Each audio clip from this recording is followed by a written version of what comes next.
in Alabama will bring more of the criminal activity, as well as other issues like drug addictions and alcohol abuse. Potter says that in light of the life-altering trauma that has happened to the victims, the Well House is compelled to speak out against the current proposed gambling bills. I'll be back with more Alabama stories after this. Where I was living was not a great place to live anymore. I began to pray for a place to go, praying for all of these things that a 9-year-old would want. I wanted horses, big house with a bunch of people my age. I wanted parents. I wanted a mom and a dad. Before I even prayed it, the Lord had already answered my prayer with the Big Oak Ranch. Who would that 9-year-old be if she never came to the Big Oak Ranch? I would be trying to fight for survival instead of fighting to break a cycle. Big Oak Ranch, a Christian home for children needing a chance. Charges are issued against a woman for the murder of a California man. The body of 31-year-old Zachary Coates was found buried behind a home in Jefferson County back in 2022. Now Crystal Skelton is being charged in connection to Coates' death and the abuse of a corpse. Police in Tuscumbia have located an escaped Franklin County inmate. 51-year-old Richie Landers was found hiding in the closet of a home. A judge had allowed Landers to be released from the Franklin County jail in order to complete personal matters, with the judge telling Landers to return by 4 p.m., but he never did. The Tuscumbia Special Operations Group were the ones that located Landers on Tuesday afternoon. I'm Andrea Tice. For more news affecting Alabamians, go to 1819news.com. And while you're there, subscribe to the daily newsletter. What's your biggest investment? More than likely, it's your home. So treat it that way when you hire a painting contractor. With PBS Painting, there are no gimmicks, no $99 specials. Just quality painting and someone who treats your home with the same respect that you do. At PBS Painting, we have been painting for years and look forward to many more years to come. With PBS Painting, the job gets prepped properly, whether it's cleaning, scraping, or priming.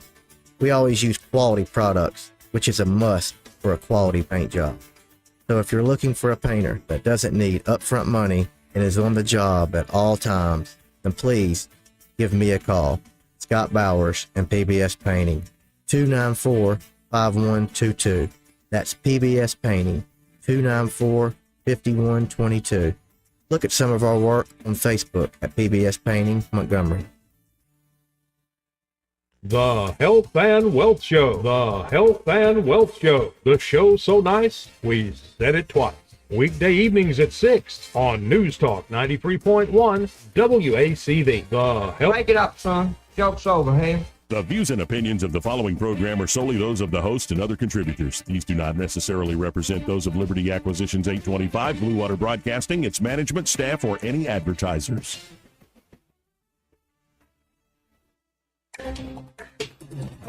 It's time for Montgomery's conversational radio show. It's news and views on News Talk 93.1 FM.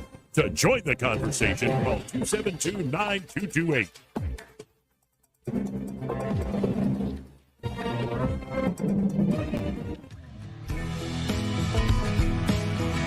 Hey, miss, I don't mean to be telling tales out of school, but there's a feller in there who'll pay you $10 if you sing into his can. I'm not here to make a record, you dumb cracker. They broadcast me out on the radio. Joey Clark.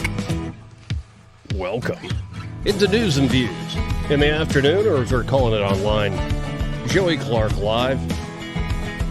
You know, and this is just a humble little talk show out of Montgomery, Alabama. But we try to have fun, and we're a little all over the place. But that's how I am, and that's who I'm going to be. I don't think there's any changing it. But as is now tradition on Wednesdays, let's go right to the phones and talk to Jeff Poor, host of the Jeff Poor Show there, 106.5 FM in the Mobile area. Also, of course, editor-in-chief at 1819 News. Jeff, how you doing this afternoon? Doing well. Thanks for having me on. Thanks for being on here. So what's this deal with there's this impasse going on in the Alabama legislature where the Senate doesn't want to advance House bills, and the House, Ledbetter in particular, the Speaker, isn't wanting to advance Senate bills. What the heck is going on here? So this happens every year. It just happened really early this year, and no one's given me a good explanation why yet, but I'm going to go investigate now that my radio show has wound up. But I'm here at the State House, and what happened was, for some reason yesterday, the Senate didn't put any House bills on the calendar. They have a calendar, and they consider bills, and they go through it. and they were all Senate bills, and not a single House bill. And the Senate could have stayed in session as long as it needed to yesterday. They gavelled out early, went home. House is like, what the hell's going on here? And they said, well, we'll show you. We're not going to do any Senate bills. So you have this real kind of ugly, not necessarily public fight, but that's the way it's becoming right now between the House and the Senate. It is weird because, like, we talk about Washington, D.C., and, Republican versus Democrat. In the past, you've had that. In the past, you've had you've had North Alabama versus South Alabama. Today, you get House versus Senate. If you had that on your bingo card, you're the winner. Well, and how much time is left in this session? So 6 days. Today's a committee day. There's no floor. There's nothing going on in the chambers. But they meet a committee and they consider amendments. There's also a kind of interesting. You're aware of the conference committee that is meeting to debate the gambling bill. Well, the conference committee is an informal. It's not constitutional. It's an informal. It is literally the smoke-filled back room, and that is they do a conference report, and that becomes the new bill, and that's how a bill is passed. The House passes, the Senate passes, and they send it across the street for the governor to go sign, which is interesting. But the smoke-filled back room, when you have two separate bills, they meet in a conference committee and they iron out the differences. Well, for the first time in my memory, they have a conference committee public hearing today at 2 o'clock over this gambling bill, and no one's really sure what to expect coming out of that. But it's really kind of a fascinating thing because they've never done this because conference committees are typically informal. Well, and I saw also the Senate advance another narrow gambling bill that would allow historic horse racing. I'm not even sure what that is in Greene County. So it's like they're still at work here, even though the conference is going on, and we're getting down to the finish line. It makes me nervous. They're going to try to present a crap sandwich for everybody to eat right before this, gavel out sine die. No, I agree with that. And here's what your listeners need to know, guys. When they pass the budgets, you no longer have this BIR, which is sort of like when you, in the House and the Senate, constitutionally, it's a rule. I don't know if it's constitutional or not, but it's a rule that nothing's supposed to get done before the budgets are passed. The one thing the legislature convenes once a year to do is to pass the budgets for the state.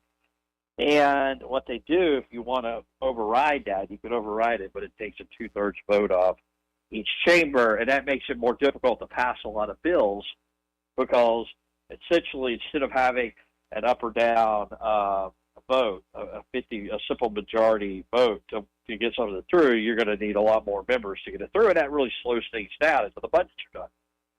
The budgets are done, or when the budgets do get done, you already got a lot of hot button issues out of the way. Divisive concepts, school choice. You got this the expansion of Don't Say Gay. You got a lot of things out of the way.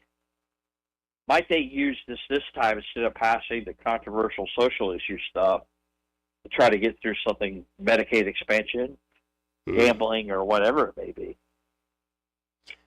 Yeah, I don't want those big things. Again, like something like Medicaid expansion, something like gambling, why not call a special? Something like ethics reform even, why not call a special and focus on that particular issue? This last second run off the clock thing is just too cute by half. But, you went through a few things that have been done in this session. How would you rate this session, especially from, are the representatives actually representing the great people of Alabama? How conservative would you call this Republican supermajority, what they've been up to? Well, I'd say the first half of the session, you got to give them pretty high marks. But once they got past the House Senate baseball game and got past the halfway point, I mean, things started to fall apart, and tempers got a little short, and now you have this weird impasse between the House and the Senate. And I think they're losing points as we go here. But, look, that's in the eyes of the beholder. Sometimes they can pass a bunch of laws, and they're just terrible laws, right, Joey? But as far as efficiency is kind of the standard here, it's not a good look. I feel like it looks petty to me, and that may not be the case, but sometimes perception is reality, and the perception is like, what are they doing here? Why are they acting this way? Are you surprised that they actually moved on a lot of the so-called culture war issues, or is it just we were due? These, like I said, the divisive concepts bill, that's been worked on, for years now by different members. So to me, it seems like they're actually finally following through. And yet there are others saying the Alabama press corps, and you're getting it at the national scene too, that, vote against divisive concepts is really guise for instilling white supremacy in the culture, whatever the heck that means. Well, here's what I thought was going on, and this is to be speculating and kind of observing. Like, well, so how did they got this done so early? What is the second half? And we had this package of workforce development bills, and it's the typical game they play. Like, they come up with some like kind of snazzy sort of marketing campaign to promote it. Like last year, it was the game plan. It sounds like it's really just hard charging and pro Alabama. They came up with one this year or whatever it is, and you're like, okay, well, they decided to do it different. They decided to get the hot button issues out of the way so they could go ahead and get this passed.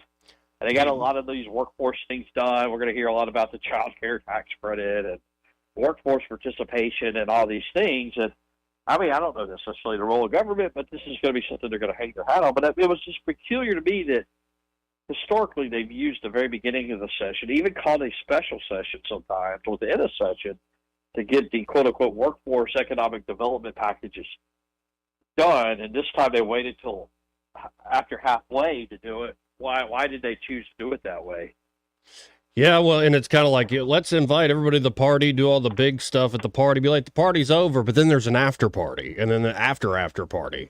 And that's where the real action might be for some of the big players. And we'll see what they do in the next week or two here. But I want to shift gears to Washington, D.C. Before I get to our senators that represent us up there in Washington, I think you and I both saw the Thomas Massie clip. He filmed with his phone on the floor of the House, United States House, that the people waving the Ukrainian flags after the big vote for this military supplemental.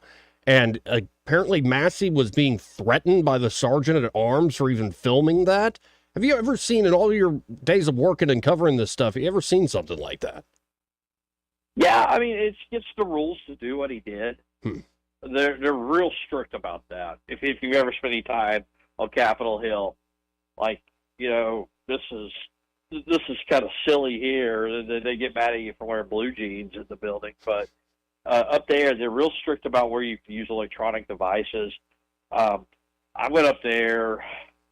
This is like 2007, 2008. Pelosi was running, so the Democrats were in charge. And they gavelled out early. Republicans didn't get to give their 10-minute speeches in the House. So they're gavelled out. The lights are off in the House of Representatives chamber in the U.S. Congress. Nothing's going on, but a lot of Republican members were still showing up and giving speeches, and they allowed some of us to go on the floor. And I remember, even though there's no Congress in, we still had to check our cell phones at the door. They wouldn't let us take them in. They wouldn't let us take pictures. They're like that strict about that chamber.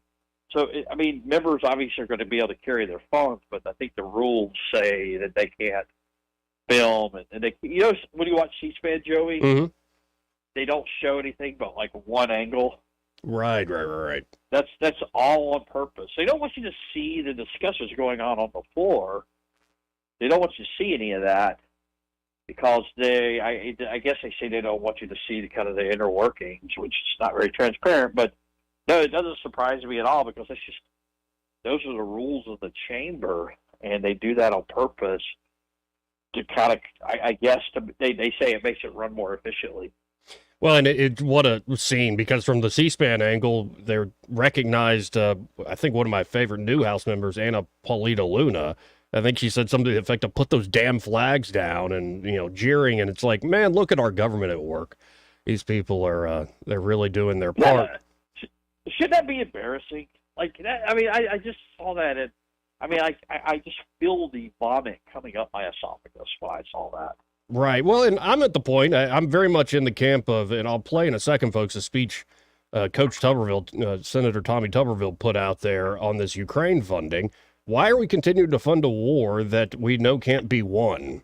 And I just find it a bit distasteful. But I guess my question is, because we have both of our senators sort of split on this issue, Tuberville very much against the supplemental, Senator Britt for it, though she called it imperfect.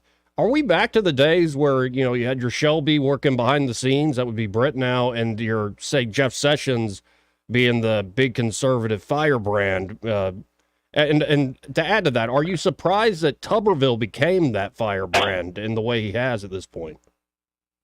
No, I'm not surprised. I guess I was more surprised early in Tuberville's time that he wasn't more of a firebrand. I thought, well, he's going to wind up being, he's not going to be like Richard Shelby or something, but he's not going to be Ted Cruz or Rand Paul or whatever. He's going to be something.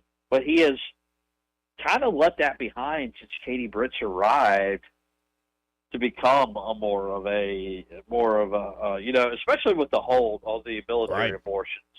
And the way that Mitch McConnell abandoned him on that one, I think it radicalized Tommy Tuberville back to where he was during the campaign. Joe, let me ask you something. I know you're short on time here, sure. But the thing I've been doing on my show is trying to understand why Democrats are so caught up on Ukraine. Why is this their thing? I think to me, this, and I don't mean this as a put down or to be too cynical. I think Democrats tend to trust, say, corporate media or so-called trusted sources more.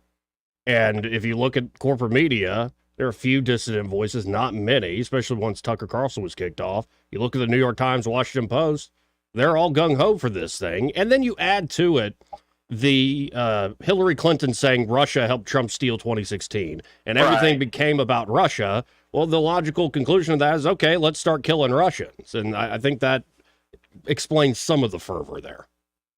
All right. Well, I mean, because here's my listeners are convinced it's because, I mean, and it really brought it out. See those flags waved around and Massey, that clip they put out, oh, what, how?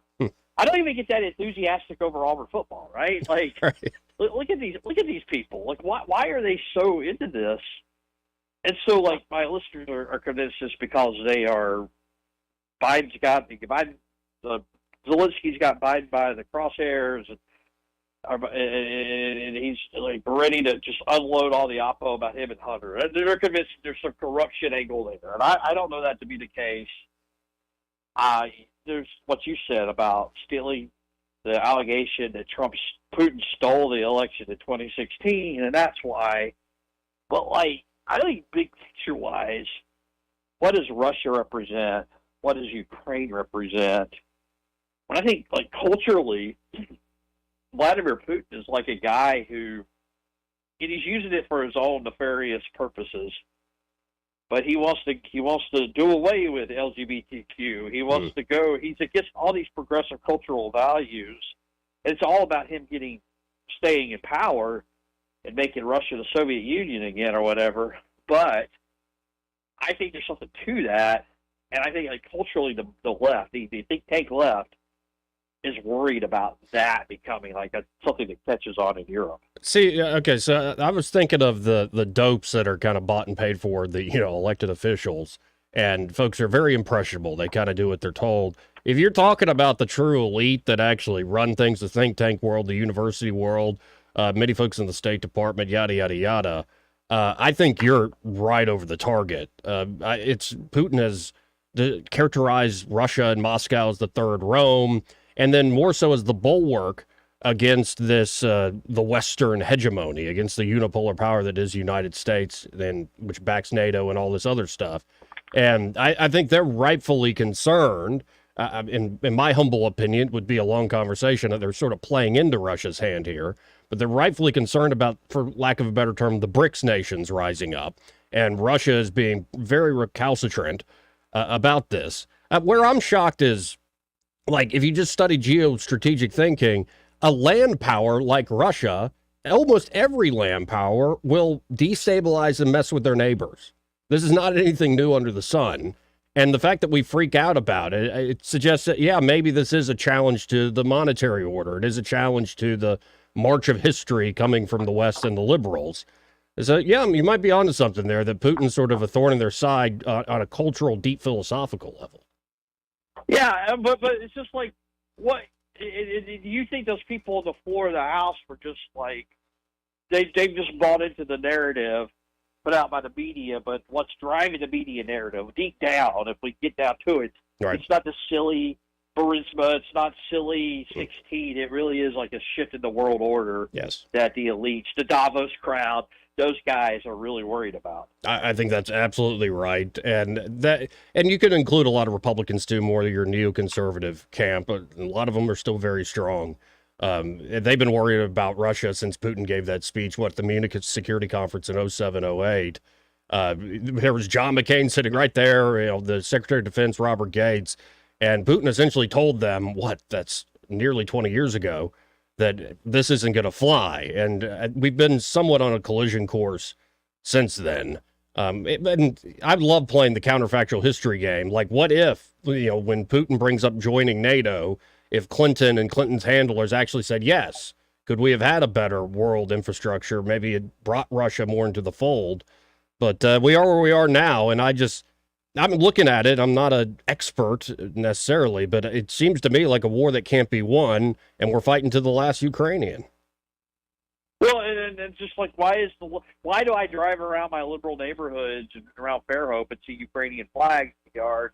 And they have bought into this propaganda. Where does that come from? We've never been this way. Well, I guess we have. And I mean, do you ever remember seeing like this where flags of another nation are so prominently displayed? Only in history. And it's an old, great George Orwell essay on nationalism. And he talks about how nationalism can be transferable, like to where you become almost a nationalist for a foreign nation. And I'm seeing that happen now. I see it with, of course, waving Ukrainian flags on the House floor and having them on your yard in an American neighborhood. But then you see it also. My neighbor's got an Israeli flag up, or the detractors of this war in Ukraine. So I'm all for criticizing this policy right now. Sometimes I'll hear detractors who sound like they're Russian nationalists. So I think it's war brings us out in people. I think the Israeli thing is similar, but there's also like a religious component. Like if you're Jewish, it's sort of like you identify with the Star of David and all of that. Ukraine, it's a very secular, right? And it's not. It doesn't necessarily have these historic underpinnings, Right. And it just seems so like astroturfy generated, and like it really be like this is like driving me crazy. Like, how does this happen? Yeah, well, it just is baffling to see, Israeli flags and Palestinian flags going up against each other on American streets and on university campuses, while you're also seeing the Ukrainian flag feature so prominently. I'm like, what happened to the American flag here? And my cynical side says this is a classic distraction, that the United States really does have a lot of problems at home. And again, another long conversation. And a great way to distract is to, we might be bad, but look at how bad the other guys across the world are. And that'll galvanize the people to our ends. And it seemed to be working with part of the population, but we really are out of time here. So, Jeff, if folks want to check out what you're writing about, think about, how can they do so? It's twitter.com/Jeff_Poor. Thanks for having me on, Joey. Yeah, great conversation today. Thanks, Jeff. Again, folks, Jeff Poor there, editor-in-chief of 1819 News, host of the Jeff Poor Show. Y'all check it out every once in a while, if not every day. He's a great guy. And again, at Jeff_Poor there on the Twitter. 272-9228 if you want to try to sneak in. But we got Erica Thomas coming up. Again, the editor-at-large there for 1819 News. Be talking to her about what she's been covering in the last week or two. Before we hit this break, though, this part of the program brought to you by Pest Pro Services. And there at Pest Pro Services, Ashley and that great team of hers are ready to help you with, all your pest control needs, and 'tis the season. Whether you're looking to get your yard treated for mosquitoes, make sure termites aren't invading your property, and you want to do that before they cause damage. The damage is much more expensive to get fixed than, let's say, any termite treatment, and Pest Pro has your back there. Or it could be you got a big fire ant problem, maybe an unruly wasp nest in the back storage unit. Well, Pest Pro has a person there on staff, I guarantee it, ready to handle your issue. And you might as well make them your everyday pest control company. Join the crowd. Pest Pro's been growing leaps and bounds for very good reasons. Not only are they great when it comes to their professional services, they're just great folks, local folks who are always giving back to the community. So check out Pest Pro services today. You can always call them at 265-9990. That's 265-9990. Or go to ppsriverregion.com or just search Pest Pro services on the Book of Faces. When you want to know, call a pro. Pest Pro services. And be sure to tell Ashley and that great team of hers that Joey, that fella on the radio, sent you. He may not know whether he's coming or going, but whether you're going to work or coming home, Greg Budell is there. Mornings 6 till 9 and afternoons 3 till 6. Only on News Talk 93.1 FM WACV. Come see how you can drive a new Lexus from Lexus of Montgomery today. Drive the new 2024 Lexus ES350, now only $353 a month. Or choose the new 2023 Lexus RZ450E for only $399 a month. You can drive a new Lexus today. Visit Lexus of Montgomery, part of the Sutherland Automotive Group. VIN number RU17074, $4,995 to assign. VIN number P02044, $3,700 to assign. 36 months, 10K mile lease with approved credit plus tax, tag title, duck fee. Hi there, I'm Kim Williams with Alabama Home Mortgage. And I'm Madeline Cannon. It's true, rates aren't as low as they have been for the past couple of years, but there are still many homeowners that could benefit from refinancing their current mortgage. There are a lot of things in life that are out of our control, but your mortgage rate is not one of them. If you currently have an adjustable rate mortgage, then you owe it to yourself to give us a call. Adjustable rate mortgages make sense for some people in stable markets, but in this wild, ever-changing rate environment, it only makes sense to secure a fixed interest rate. A fixed interest rate will give you the peace of mind that your rate is locked. Your rate will not be subject to change with the political and economic tides. At Alabama Home Mortgage, you can personalize your term. We offer 8-year to 30-year mortgages and everything in between. Grab your mortgage statement and give us a call. Call Alabama Home Mortgage, the #1 mortgage lender in Alabama, today at 567-4223, or visit us online at myalabamahomemortgage.com. That's Alabama Home Mortgage, because, folks, there is a difference in mortgage companies. NMLS 1586-36A, Equal Housing Lender.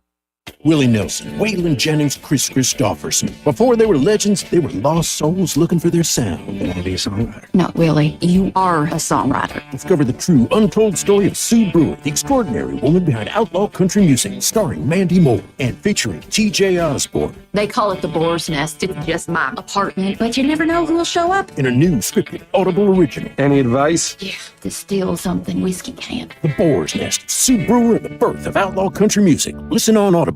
Getting quality employees to fill positions in your company is essential, but finding those people can be a major hassle unless you use ZipRecruiter. ZipRecruiter makes finding quality people a breeze. ZipRecruiter's advanced technology identifies candidates with the right skills, sends you great matches, then you can easily invite them to apply. 4 out of 5 employers who post on ZipRecruiter get a quality candidate within the first day. See for yourself. Go to ZipRecruiter.com/free to try ZipRecruiter for free. That's ZipRecruiter.com/free.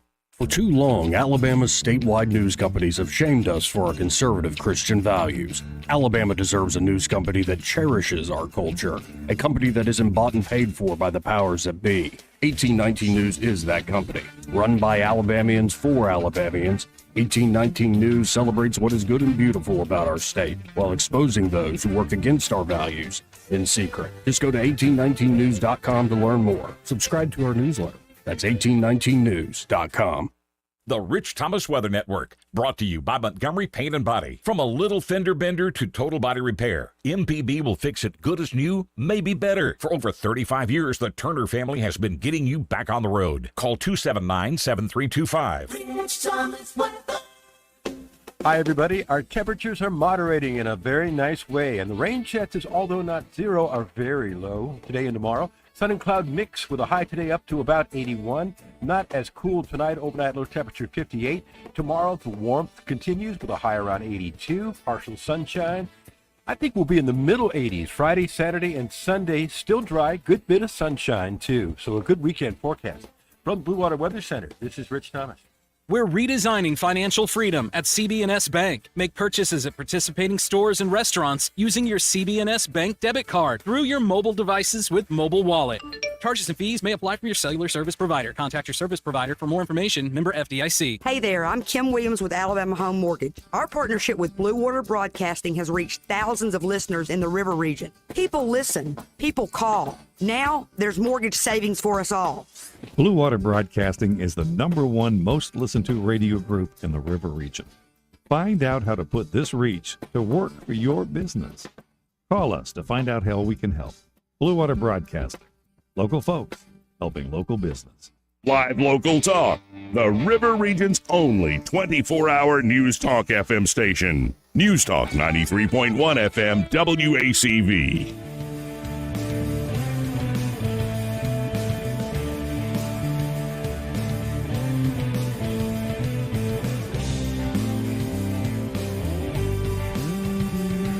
Joey Clark. Welcome back to News and Views in the afternoon, or as we're calling it online, Joey Clark Live. That's the name of the YouTube channel, Joey Clark Live. Like and subscribe. Or you can, well, always go to X, Twitter X, at the Joey Clark. Awaiting a call here from Erica Thomas, the editor-at-large there at 1819 News. But just to double back, and we'll play the full Tuberville clip a little later in the program. He spoke from the Senate floor and was fantastic, questioning what's going on with Ukraine spending. Also coming up, J.D. Vance, probably one of my favorite freshman senators up there. I like her own too, but J.D. Vance knocking it out of the park, I think, in his speech he gave about the supplemental just passed. But Tuberville and Brett somewhat splitting on what is going to happen with more spending to Ukraine, Israel, and Taiwan. The big sticking point seems to be over Ukraine, of course. And Senator Britt admits, she talks about great accomplishments with the bill, but also calls it an imperfect bill. I heard Lindsey Graham saying something like that. Stop playing with it. When you first. Let's go to line one. You're on there. Who's this? This is Erica Thomas. Hey, Erica. How you doing today? I'm doing well. How are you? Quite well. Did you see our senators split on this big issue up there in D.C.? I actually haven't been able to listen to the radio. I just got back from an event, so I'm not sure what you're talking about on the radio right now. Well, that's fair. It's just on this big vote about more money to Ukraine and other places. Tuberville was definitely in the no camp, whereas Britt was definitely in kind of the we got to do it yes camp. Yeah, that's always an issue. I know when we send money to Ukraine and not other places like maybe the border where it's really needed, there's always that discussion, and so it's been a hot topic for a few days. Oh yeah, and then Alabama was in the national news because of a stunt pulled by Gavin Newsom of California. For people who haven't seen this ad, I don't really want to play it again, but describe this ad to folks real quick for those who haven't seen it. So this very dramatic ad is from righttotravel.org, which is Gavin Newsom's, nonprofit organization where he's trying to tell people that there are states that are basically arresting people who are traveling to go get an abortion, and that includes Alabama and Tennessee. And of course, that's not true, but this very dramatic scene starts out with this girl that's in tears, and she's driving down the road with her friend, clearly in Alabama. There's an Alabama tag on the car, and then you see the state line tag sign on the road, and she just has tears in her eyes, and all of a sudden she sees blue lights behind her. So she pulls over, and it's like she knows she's about to go down because this officer's going to know she's going to get an abortion. And, just class acting, I'm telling you. So the officer pulls her over, and then he has this southern accent, and he says, I'm going to need you to take this pregnancy test. And he pulls out a pregnancy test, and then next thing you know, she's being handcuffed and, slammed on the front of the car and just crying so dramatically. And if that was happening, that would definitely be very disturbing. And so this ad leads people to believe that that's actually what's happening. And obviously we know it's not. No, I know, and I think a lot of the audience already knows I'm not a good person. So when the officer tapped the pregnancy test, like literally it makes a sound, I started laughing out loud. Like this is that new porn filter going to stop this from going forward on devices later? Like it just seemed over the top, hyperbolic, like a satire. And yet, what do you think this is all about? And what's been the reaction, especially from, say, heads of the GOP here in the state? Yeah, John Wall, the chairman for the Alabama GOP, he said this is shameless and disgusting. I talked to him about it, and he just said it's very disrespectful to the people of Alabama because we're being put in a light that mischaracterizes our values. We have these values, but this is making it look like we're just out to get people, no matter what. And Alabama does allow abortions. We do not have a ban completely on abortions. If there's a significant health risk, there's things, and we also allow Plan B and the morning after pill. And so he said this is just making it look like, making the Republican Party in general look like we treat people with zero respect and zero dignity. And so he wants people to know this ad is false information, basically fake news. And he actually said it's trash. Oh, wow. Well, there you go. Yeah. Very mad when I talked to him. He saw it and he said, this just disgusts me. It's shameless. It's a political stunt. And obviously that's what it is. Well, and if folks have ever wondered what it's like to necessarily be on the receiving end of, say, war propaganda from the United States, just look at how they treat their very own state of Alabama. It maybe open your eyes to how they lie their way into solving a problem. Well, and also this ad is not just local. It is local in Montgomery. It's going to run in Montgomery for a couple of weeks, but this is a national ad that's going to be seen all over the place. And so it just again makes Alabama look just totally terrible when it comes to helping people and having any sense of humanity, and that's just not what we're about. Now, there's another national group that's sticking their nose here in the heart of Dixie. And, coming up is the Floribama, what is it called? The Mullet Toss, the 39th annual Mullet Toss. And PETA is weighing in now on the Mullet Toss there at the Florida-Alabama line in that great bar down there. What the heck is PETA's problem? Well, PETA came in and they said, look, if you'll stop throwing fish corpses across the state line, we will help you. We will give you fake fish that are very similar to the real thing. We will cater the entire event and feed you vegan fish sandwiches. Vegan fish sandwiches. Can someone please tell me what that is? I have no clue what that sounds terrible, but they're offering that. So, they came in and they told one of the owners of Floribama, please stop throwing these things. One of their points is very interesting, and of course, I like to look at things and learn things that I don't know. And so, this thing is that apparently fish can see themselves in mirrors and recognize themselves, and they remember seeing themselves. They communicate with each other in a self-aware way, and so the PETA lady said, and this is a quote, every fish whose body is treated like a hacky sack at the Mullet Toss is an individual who had a life precious to them, swam free, had feelings, and did not want to die. Okay. And I'm reading the letter that they put out, and just the use of the puns. It's fantastic. Here's the last paragraph, folks. This is a letter from the president of PETA named Ingrid Newkirk.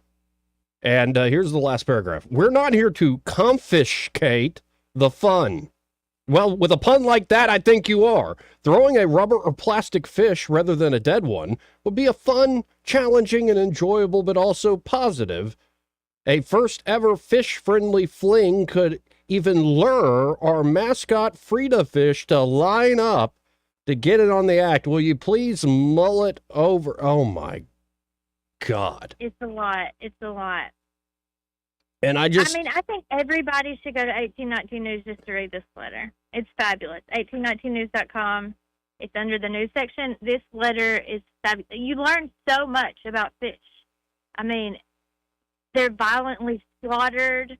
And by the way, the fish that are used at the Floribama, they buy them from a company. They're already frozen and dead. Right. Well, then the leftovers, which I don't even want to know how they have leftovers and what parts are ew. No, I don't want to know that. But all of that stuff that's left over goes to the zoo, the local zoo, Alabama Gulf Coast Zoo. So what's left of them is not being wasted. And I would say what is not left of them was also not wasted because it brings a ton of fun to the folks in Floribama. And this is something they've been doing since the year I was born. Right.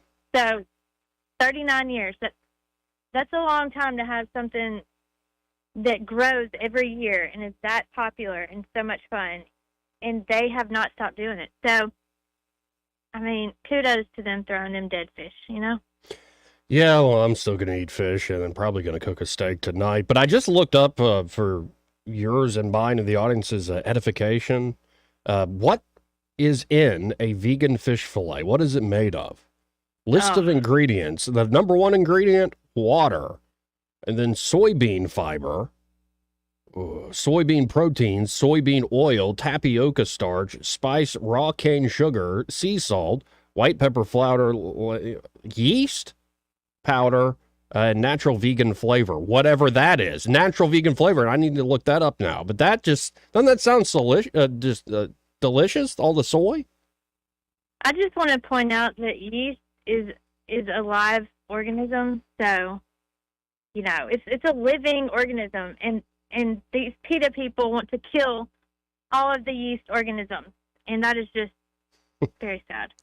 Yeah, I used to make the donuts, had to use all that yeast and whatnot. But now, moving on, I'm looking at a headline here. It says, Dovetail Landing Veterans Project gets help from Auburn University to house and train vets.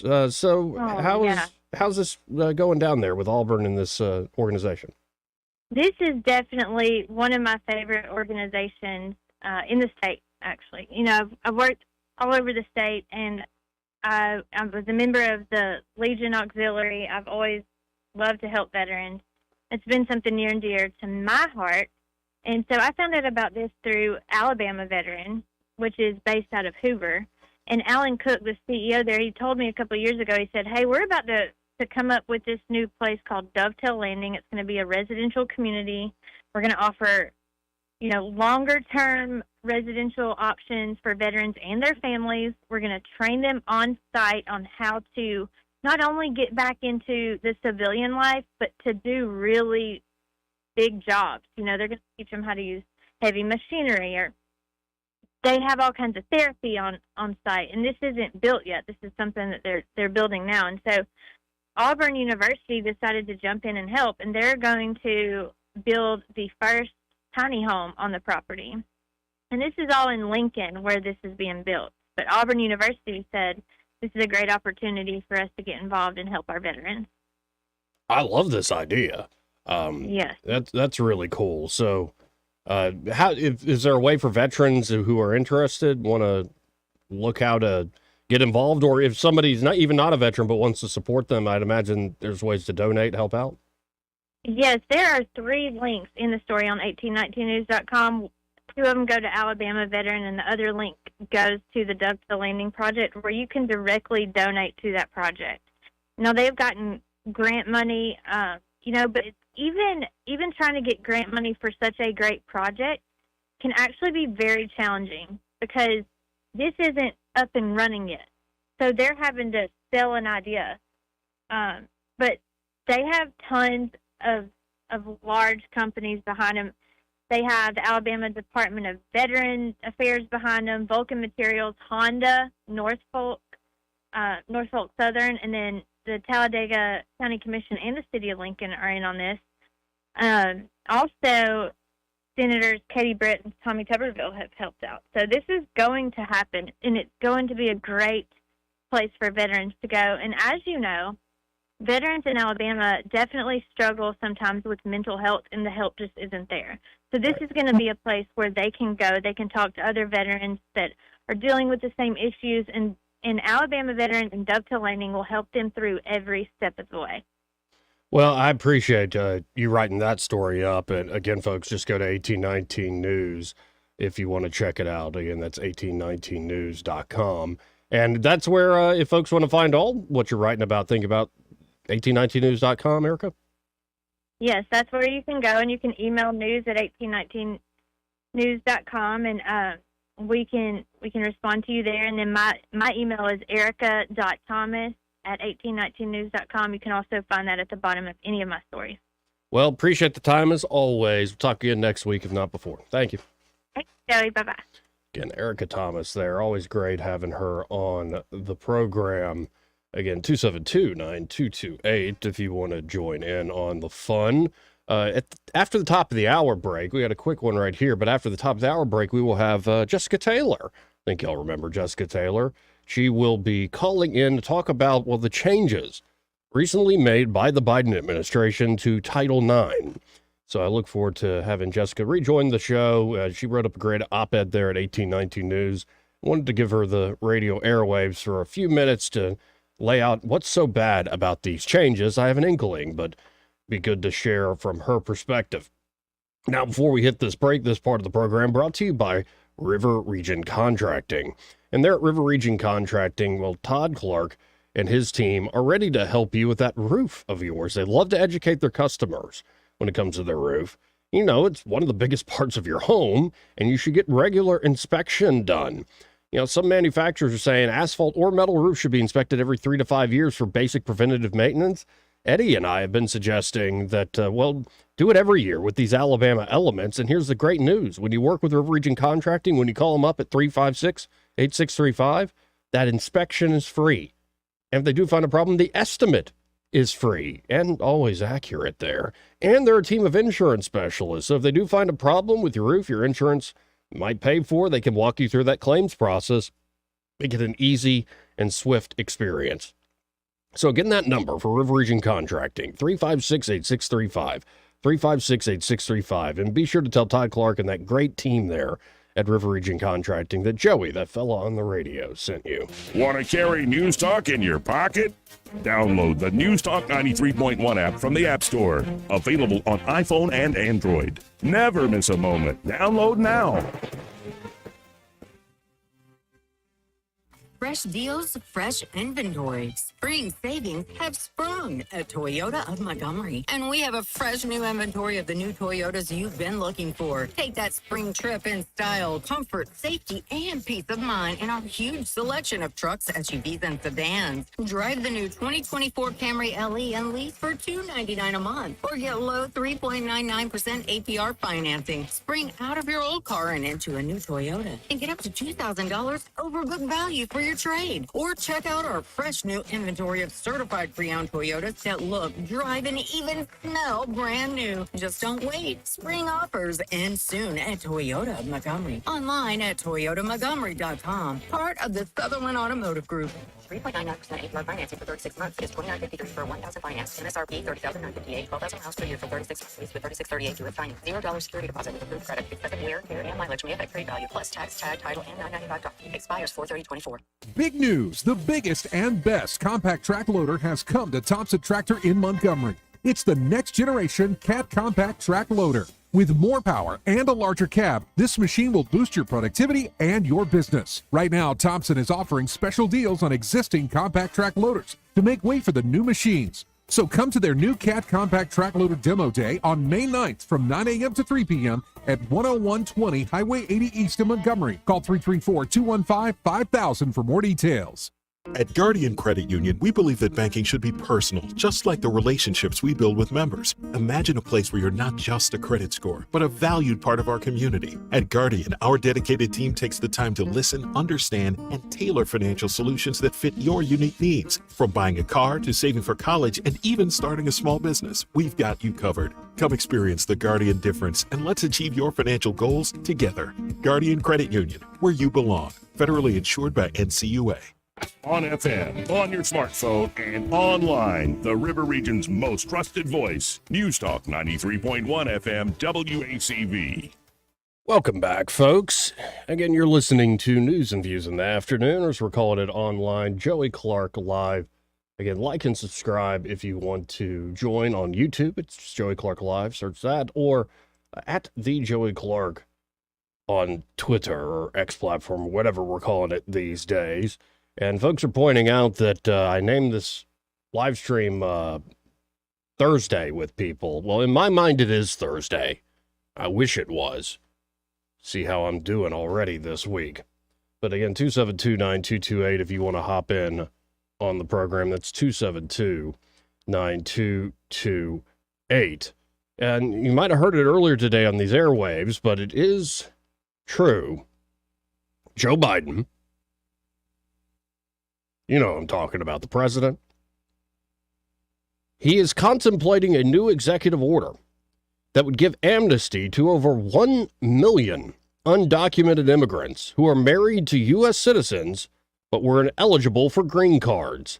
Biden is now exploring additional measures to address the issue of undocumented immigrants residing in the U.S. ahead of the 2024 election. This is from the Daily Mail. Giving them parole in place and work permits.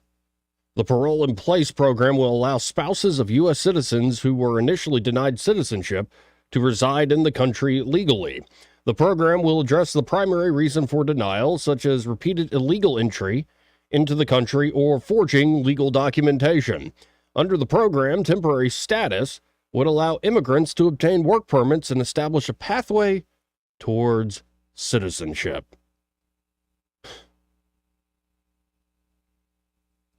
Really? I would love to talk to folks who came here the right way, what they think of all this. Meanwhile, other ex-users vented frustrations with Biden's potential amnesty program. One saying this is a great way to piss off all the Americans who've been living apart from their spouses while trying to get them legal visas. Yep, there you go. But as the Daily Mail notes in their write-up, immense strain has been placed on states bordering Mexico as hundreds of thousands of illegal immigrants continue to cross the southern border every month. And since Biden took office, there has been record-breaking levels of illegal immigration. And, you know, I'm sorry, but I think that Senate effort initially was a poison pill to begin with. It was designed to fail. Now, if from a good source, if James Langford of Oklahoma, who was apparently the Republican point man on that so-called bipartisan agreement, if he thought sincerely that this was actually a good piece of legislation, the man's either a fool or he was fooled. He was screwed and hung out to dry. I think from the get-go, the establishment thought, well, we'll try to get an immigration bill. It really isn't all that much at securing the border with, you know, Democrats running the Senate and the White House. And it'll probably fail, especially when everybody sees the actual language in here. And then we'll vote for all the supplemental stuff we wanted to anyway, which they just did. So no surprise there when it comes to the way the United States Congress operates. Let's go to line one. You're on there. Who's this? Hola. Hello, Eric. How you doing? I'm doing good. I'm thinking about becoming one of the ad people for the governor. Alabama, go up there and see Miss Kay Ivey. Got this idea. So we can have Gavin Newsom and Joe Biden up there, and it can be like the Oprah Winfrey show. And they can be down at the California border going, you get a car and a house and a check, and you get a car and a house and a check. Don't forget your phone. Free phone. Here you go. Come on down. Tell them what you won, Bob. Wait, you don't want to... brand new voter. Check them out, ladies and gentlemen. Born-again Democrat. Look at that right there. Oh, goodness. Missy, what are you, this fool on the radio giving us advice?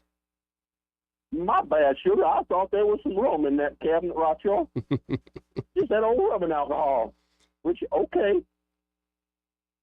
No, I mean, let's not give her a hard time. There's no problem with a little bit of shine. Well, who cares? Well, you know me. I don't care. We can drink, smoke crack, smoke weed. I don't care. None of that's my problem, concern, or business until you make it my problem, concern, or business. By and large, if you want to do that stuff at your house, it's America, and you have to be willing to let other people do things that are going to destroy their lives if that's what they choose to do. They're grown. They have choices. They have more or less the same information you do. It's just like the homeless. Why you can't fix homelessness? Some of those people are where they want to be, no matter what you want for them.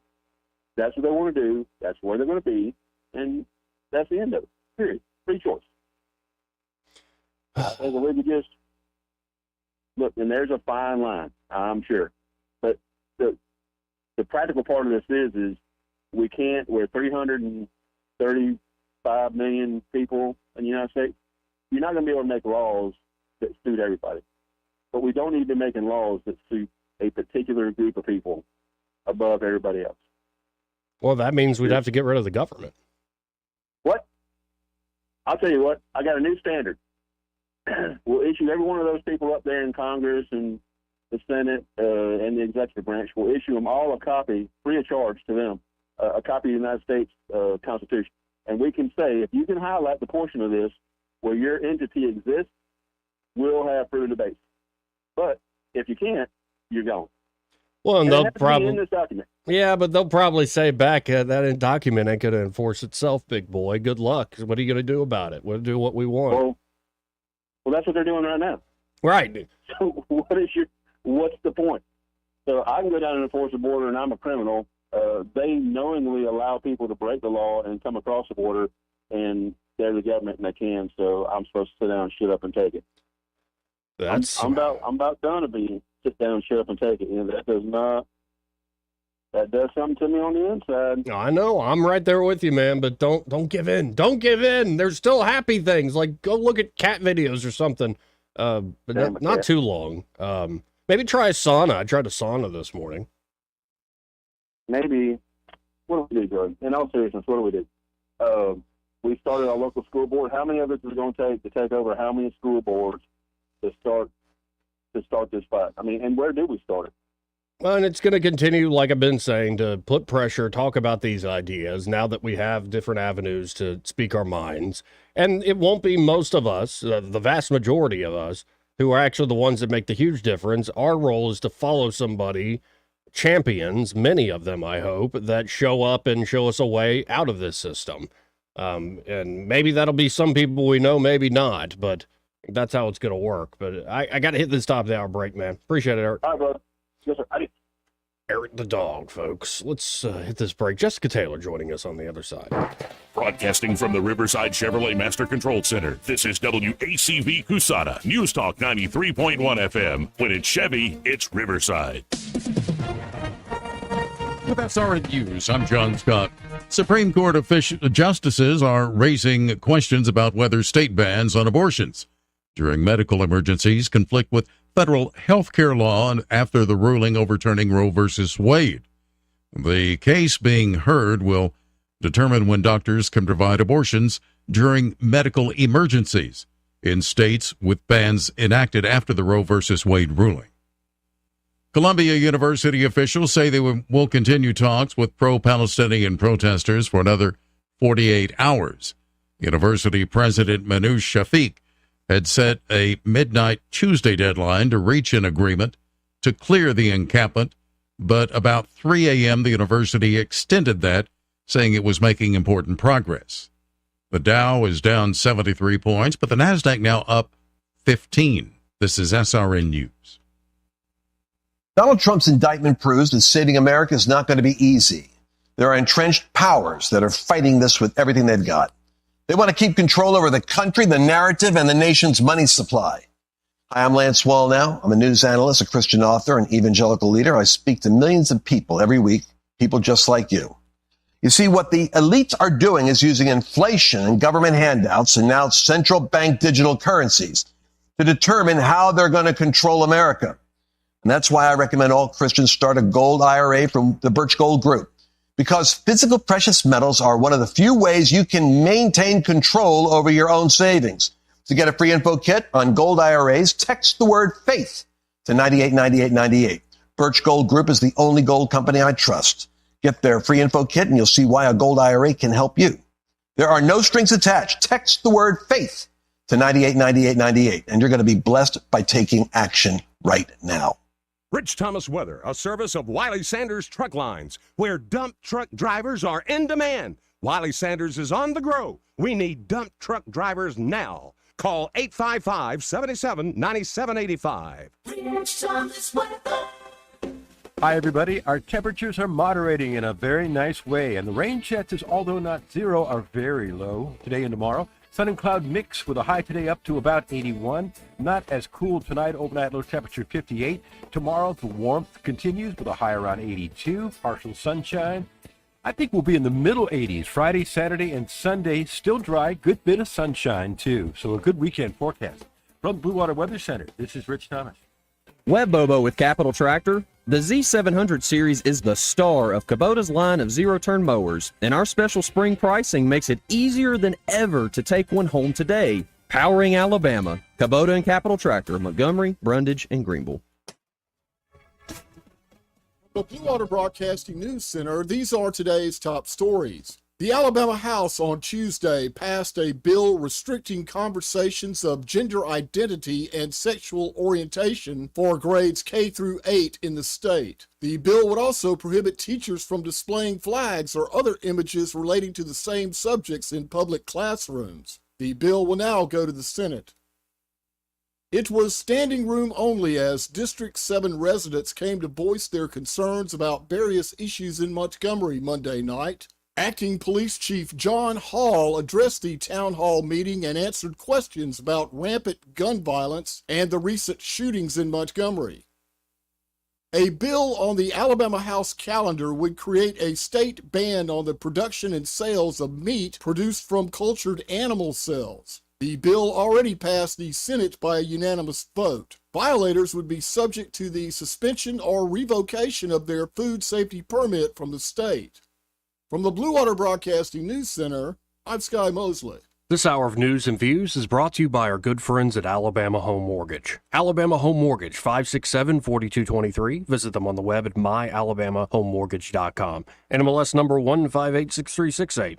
An equal housing lender. Tucker Pecan is in a brand new location at 1935 Mulberry Street, but they've still got the same great products they had when they were downtown. Here's David Little to tell you more. Hey, David Little at Tucker Pecan here. I tell you what, since we have moved, we've had great response. We have a lot of people coming by our new store on 1935 Mulberry Street, and it's a lot of fun. You know why? Because we're getting to add new items. We're adding new candies, new jellies, new jams. We even have a honey called Hot Pecan Butter. It's so good. We have a hot honey. We have a peach jam. We have a hemp jelly that is mangoes, pineapples, and jelly. It is so good. We've got all those things. Plus, we've got all the great candies we've had before. And, you know, we're in a very convenient location. You don't have to go to downtown. You come to Tucker Pecan at 1935 Mulberry Street. Come shop with us, and we'll take care of all your gift needs, candies, or if you're just hungry, come by, and we'll fix you up. The Health and Wealth Show. The Health and Wealth Show. The show's so nice, we said it twice. Weekday evenings at 6 on News Talk 93.1 WACV. The Health. Break it up, son. Joke's over, hey? The views and opinions of the following program are solely those of the host and other contributors. These do not necessarily represent those of Liberty Acquisitions 825, Blue Water Broadcasting, its management, staff, or any advertisers.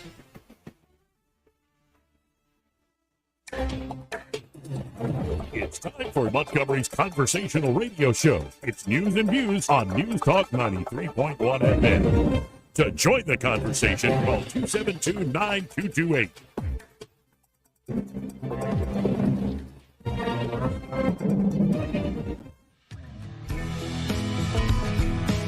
After damning politicians uphill and down dale for many years as rogues, vagabonds, frauds, and scoundrels, I've sometimes suspected, like everyone else, I often expect too much of them. I got hairy legs. Joey Clark. Welcome back to News and Views in the afternoon, or as we're calling it online, Joey Clark Live.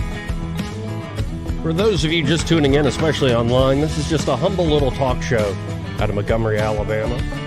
Cover all sorts of topics. I'm actually seeing up on the screen on Fox News, monitor in the studio here, Riley Gaines, of course, who's been speaking out against this change in Title IX. And we have, a returning guest to the show. We have Jessica Taylor joining to talk about this change in Title IX. Wrote a great op-ed for 1819 News. Jessica, how you doing this afternoon? Hey, Joey, I'm doing well. How are you? I'm doing all right, though. For the life of me, this is one of the strangest issues that's out there these days. So let's just lay it out to folks. What is Title IX, and what was the change that was made recently by the Biden administration? Sure. So Title IX has been around for about 50 years, and it prevents discrimination based on sex. And it means that females can't be excluded from participating in sports, and something that has allowed us to have tremendous opportunities both in athletics and in academics, where we didn't have a place before. It's carved out that place for us. And so to see what the Biden administration is doing to it now, it's really alarming, disgusting, to see what these young women, like my daughter, will have to face. When I saw Friday, about 5 a.m., the Biden administration announced these changes, and what they're essentially doing is expanding the definition of sex to include gender identity, which is, of course, a vague and subjective term. And what it means in its application is that any man can essentially self-proclaim he's a woman, and he's going to have access to all of the things that are typically set aside for women, our locker rooms, dorm rooms, scholarships, titles, basically anything they want here. And we're seeing it already in bathrooms, and have been dealing with that issue for quite some time. But, to really see the Biden administration put this sort of teeth to it is alarming. And I felt that I really needed to, instead of just something short on Twitter or, Facebook, that I needed to write something in long form. And so this weekend I sat down and did that while watching my daughter play soccer. Actually, I had the laptop out at the soccer field. We have 7 games this weekend between my 3 kids, and watching these young ladies out there playing and thinking that, what may happen to, they're the ones that are going to suffer from this. We all really need to speak out, but especially women. Well, and you can think of the instances like seeing Riley Gaines up there on the TV screen here in the studio, that she's spoken out against, say, Leah Thomas. There have been instances of those who have transitioned, formerly men, now claiming to be women, winning weightlifting competitions, participating in MMA. I almost wonder, would there be more of a pushback against Biden and his team if, say, Caitlin Clark had to go up against somebody like that at the NCAA level? It seems like basketball and a few other sports seem to have the high-profile stuff. What do you think? You mentioned it a little bit in your last answer, but what do you think is going to be the practical effect for young women going for scholarships, going for professional athletics? Well, I think we're going to lose those scholarships. The more biological men that come in and play in our space, of course they're going to get these scholarships and these positions. I mean, it is just common sense that men and women are built differently. I mean, that's designed by God. And men have an advantage when it comes to sports. They're stronger, more powerful. I mean, it's just common sense. So, of course, when they're allowed to come over into our spaces, they're going to do better on teams. They're going to take these titles and stuff just like they did with Riley Gaines. And I'm so proud to see her speaking out and doing all of the advocacy, the work that she's doing right now. And there are others that are coming out. Jillian Michaels yesterday was on Fox and saying that this is wrong. We know this is wrong. Angel Reese from LSU was bold enough to come out and speak her mind on it. But, we've got mostly older women and adults who should be speaking out, just being silent on the matter. I saw Outkick put something out, a tweet out a couple of hours ago saying that they asked all of the coaches that made it to the Sweet 16 in women's basketball what men should be allowed to play.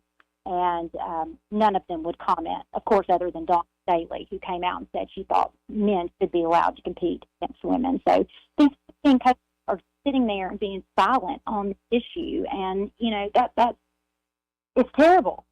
It really is terrible. Is there a way to fight back against this? I think so, and I outlined 3 ways in this article, and you can find it at 1819news.com. But I think we need to attack it legally, and our Attorney General Steve Marshall has already said that he will be doing that, along with many other Republican attorneys general. So that's certainly one way that we can go about it. But I think a second way, and an issue that's really more nuanced, would take a lot to get out the full conversation, but we've got to find a way to distance Alabama from the federal government, period. But the more we can do that, especially in education, I don't even think the U.S. Department of Education should be there. The 10th Amendment specifically reserves the right to education to the state. I think our superintendent, Dr. Eric Mack, is just as capable, more capable to make decisions for students here in Alabama than faceless bureaucrats in D.C. We don't need them making our policy, but right now we take so much of their money that we have to follow their federal states. And, I have a company that works in grant funding, and a lot of that funding is federal grants. And when you take that money, there are so many strings that are attached to it, right, and so much compliance involved. So we need to find a way to distance ourselves from the federal government. Tennessee last fall was the first state to announce a task force to investigate ways that they can reject federal education funds. So I'll be very curious to see what comes of that. And then the third way is we've got to convince women not to vote Democrat this November. That's going to be a huge voting bloc, and it's women that the Republican Party has lost, and we've got to win them back, and I think we can on this issue because it directly affects us and our daughters. And so the more we can talk about this issue, get this out in the forefront, I think the more we can convince women that voting for Biden and the Democrats is just not the way. Yeah, you say here in the op-ed that in 2020, 68.4% of women made it to the polls compared to only 65% of men. Women do seem to be a little more active these days, especially in the political arena, than men. And I've been bringing up constantly on the show, would love just your opinion on this, that the biggest divide in politics right now seems to be between single men and single women. Marriage seems to somewhat level people out in their politics and makes them center right, center left. But when you look at the numbers, single women are something like 30 plus Democrat, and single men are about that in the Republican direction. And I know as a single guy, like, it's a very real divide. Sometimes it's tough getting a date hosting a show like this. That said, why do you think this divide is there? It's, I think, the biggest one in our politics right now. Well, I think it's really stemming from the feminist movement overall. They have told us for years that we need to get out in the workforce, that it's not okay to be a stay-at-home mom, and all of these things that have pushed them more towards a liberal ideology. That's just been wrong. It's hurt us. It's taken mothers away from their kids, and a lot of moms don't want to work. They want to stay home and raise their families, and really what the movement should be about is choice and the freedom to make that choice, what is right for the individual, but not to shame those that have family values and want to, stay home and focus on the family, make the family the priority. We've lost sight of that. I think especially, liberal women are more on that side. And it's really ironic that it's that group that fought for women's rights, and now it's that exact same group, liberal women, that are fighting for men to come in and invade our spaces. It's really crazy. Yeah, and maybe this could be a wake-up call, sort of a crack-up of that ideology, that it's really gone too far. Just look at what's happening here. But I appreciate your time today, Jessica. And again, folks, have been talking to Jessica Taylor. She's the founder and operator of SimpleGrants.com. Again, that's SimpleGrants.com. And if folks want to check out what you're writing about, thinking about, how can they do so? Well, my Twitter is Jessica Taylor AL, and then Jessica Taylor on Instagram and Facebook. I'll occasionally post things there, and I also am submitting things to 1819 News that they've been putting out. So any of those places, I look forward to putting more information out there. We've definitely got to rally the troops for this election. This is super important, and we've got to get Trump back to the White House. Well, I appreciate it again, and let's talk again soon. Thank you, Jessica. Thank you, Joe.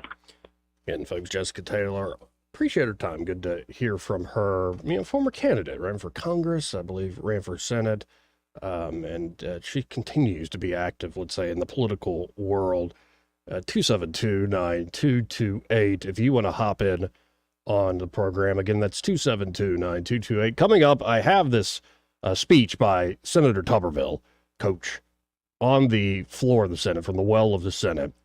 And I think he speaks for a lot of folks, say, in the populist world, who find this continued funding of the Ukrainian war, it doesn't make any sense. You're funding a war, you're continuing a war you know you cannot win. Is it just to save face? And it's not like we have to recreate the wheel here. Like, if you go back, and J.D. Vance made this point in a speech he gave from the well of the Senate, brand new senator up there from Ohio, that essentially what's going on here is the same excuses we heard for the Iraq war, the same excuses we heard around Afghanistan. And in fact, it's been a Munich moment, like it's Chamberlain versus Hitler. We've used that analogy so much, it's like beating a dead horse. And it often, this moral posturing leads us into incredibly impractical, destructive decisions for our populace and for people all over the world. We'll get to those speeches in just a second. But first, this part of the program brought to you by Montgomery Men's Health. And there at Montgomery Men's Health, well, fellas, you know, there are two things that can happen as men get mature. ED is one of them, erectile dysfunction. It ain't fun, I know. Kinda. But low testosterone, I certainly know about that. Been working on that with Montgomery Men's Health, and the results have actually been quite good. I am a client of theirs in that regard. So if you're experiencing it, whether it's a bedroom issue or it might be a more general problem of low T, this is nothing to deny, put off, be embarrassed about. It's not something to wait to get fixed either. I know guys hate going to the doctor. I always hate going to the doctor, but Montgomery Men's Health was created to take care of guys just like us. And if you are having issues in the bedroom, the reality is those pills often quit working, and guys can start making excuses for coming to bed. Studies show men will be more irritable and argumentative on purpose before bed just to avoid failing at intimacy. So guys, if you're lacking motivation, energy, drive, including a decreased sex drive, always tired, feel like you're walking through your life in a fog, knowing whether you have low testosterone is huge in combating some of these issues. And the providers there at Montgomery Men's Health will conduct a testosterone-focused lab workup plus a consultation for only $99. And Montgomery Men's Health has low T treatments that can truly change lives. Men can experience higher energy, better gains in the gym, brother, better mental clarity, improved sleep patterns, a faster metabolism. You usually even notice an increased libido. You can actually book the same day that you call. Guys, it's time to feel amazing and hit your goals this year. That number, 440-3663. That's 440-3663. Or go to MontgomeryMen'sHealth.com to book your appointment today. He may not know whether he's coming or going, but whether you're going to work or coming home, Greg Budell is there. Mornings, 6 till 9, and afternoons, 3 till 6. Only on News Talk 93.1 FM, WACV. Make 2024 the year you break away from the chain stores and join us here at Adams Drugs. We value your business and want to provide you the best customer service at the lowest possible price. We've been serving up excellent customer service here in the River region for over 62 years. I made the swap to Adams Drugs and I couldn't be happier. Having a job and then getting 3 kids to all of their activities keeps me busy. I don't have an hour to waste waiting on a prescription. At Adams, they know me and my family. I get in and out in minutes, and when I can't get by Adams, they'll bring the prescription right to my door. What are you waiting for? Come in to Adams Drugs and let us earn your business.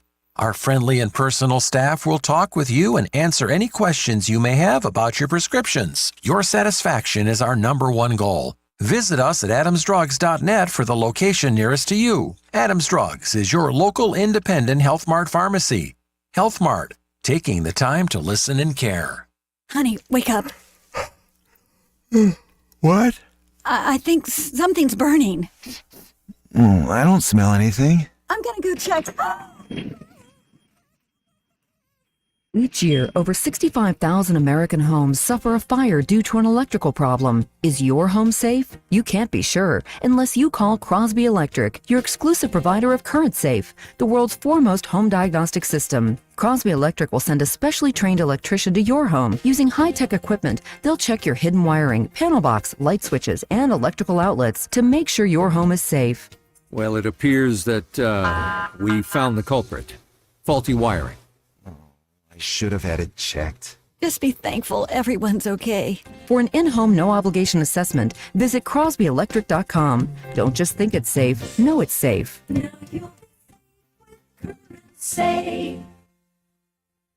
Are you tired of the mainstream media's biased reporting? Do you want to stay informed on the news that really matters to you? Look no further than 1819 News. At 1819 News, we bring you the latest in Alabama news, politics, sports, culture, and more. We've assembled a team of journalists with Alabama values dedicated to the truth and the truth alone. Visit us at 1819news.com today. That's 1819news.com. Subscribe to our newsletter. Honest News, Alabama Values. This hour of news and views is brought to you by our good friends at Alabama Home Mortgage. Alabama Home Mortgage, 567-4223. Visit them on the web at myalabamahomemortgage.com. NMLS number 1586368. An equal housing lender. When news happens, you'll hear about it first. The River Region's most trusted voice. News Talk 93.1 FM WACB.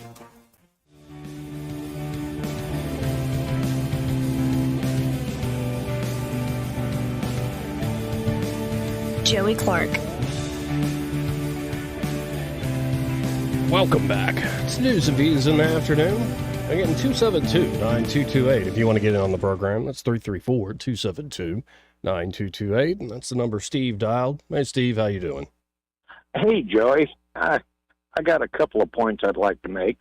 Sure. One, where is Southern Poverty Law Center stance, or what have they made any statements about all these anti-Semitic protests? Because I don't know. Because there's supposed to be a going after hate groups and this kind of hate speech and so on and so forth, but we haven't heard a peep out of them. Yeah, I honestly generally ignore the SPLC, but yeah, I'm not seeing anything breaking. If they were consistent, they would be quite upset about what's being seen on college campuses. Exactly. Now, my second point is this.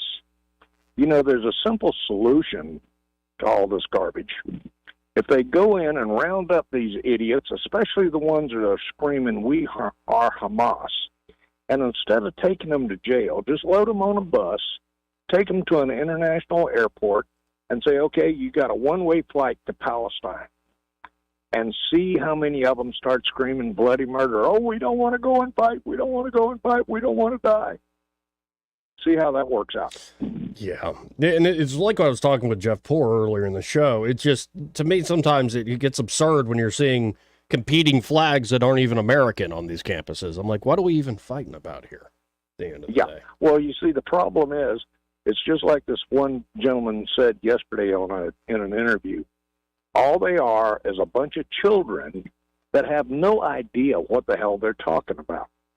They actually interviewed this one individual, or asked this one individual, what is your favorite terrorist organization?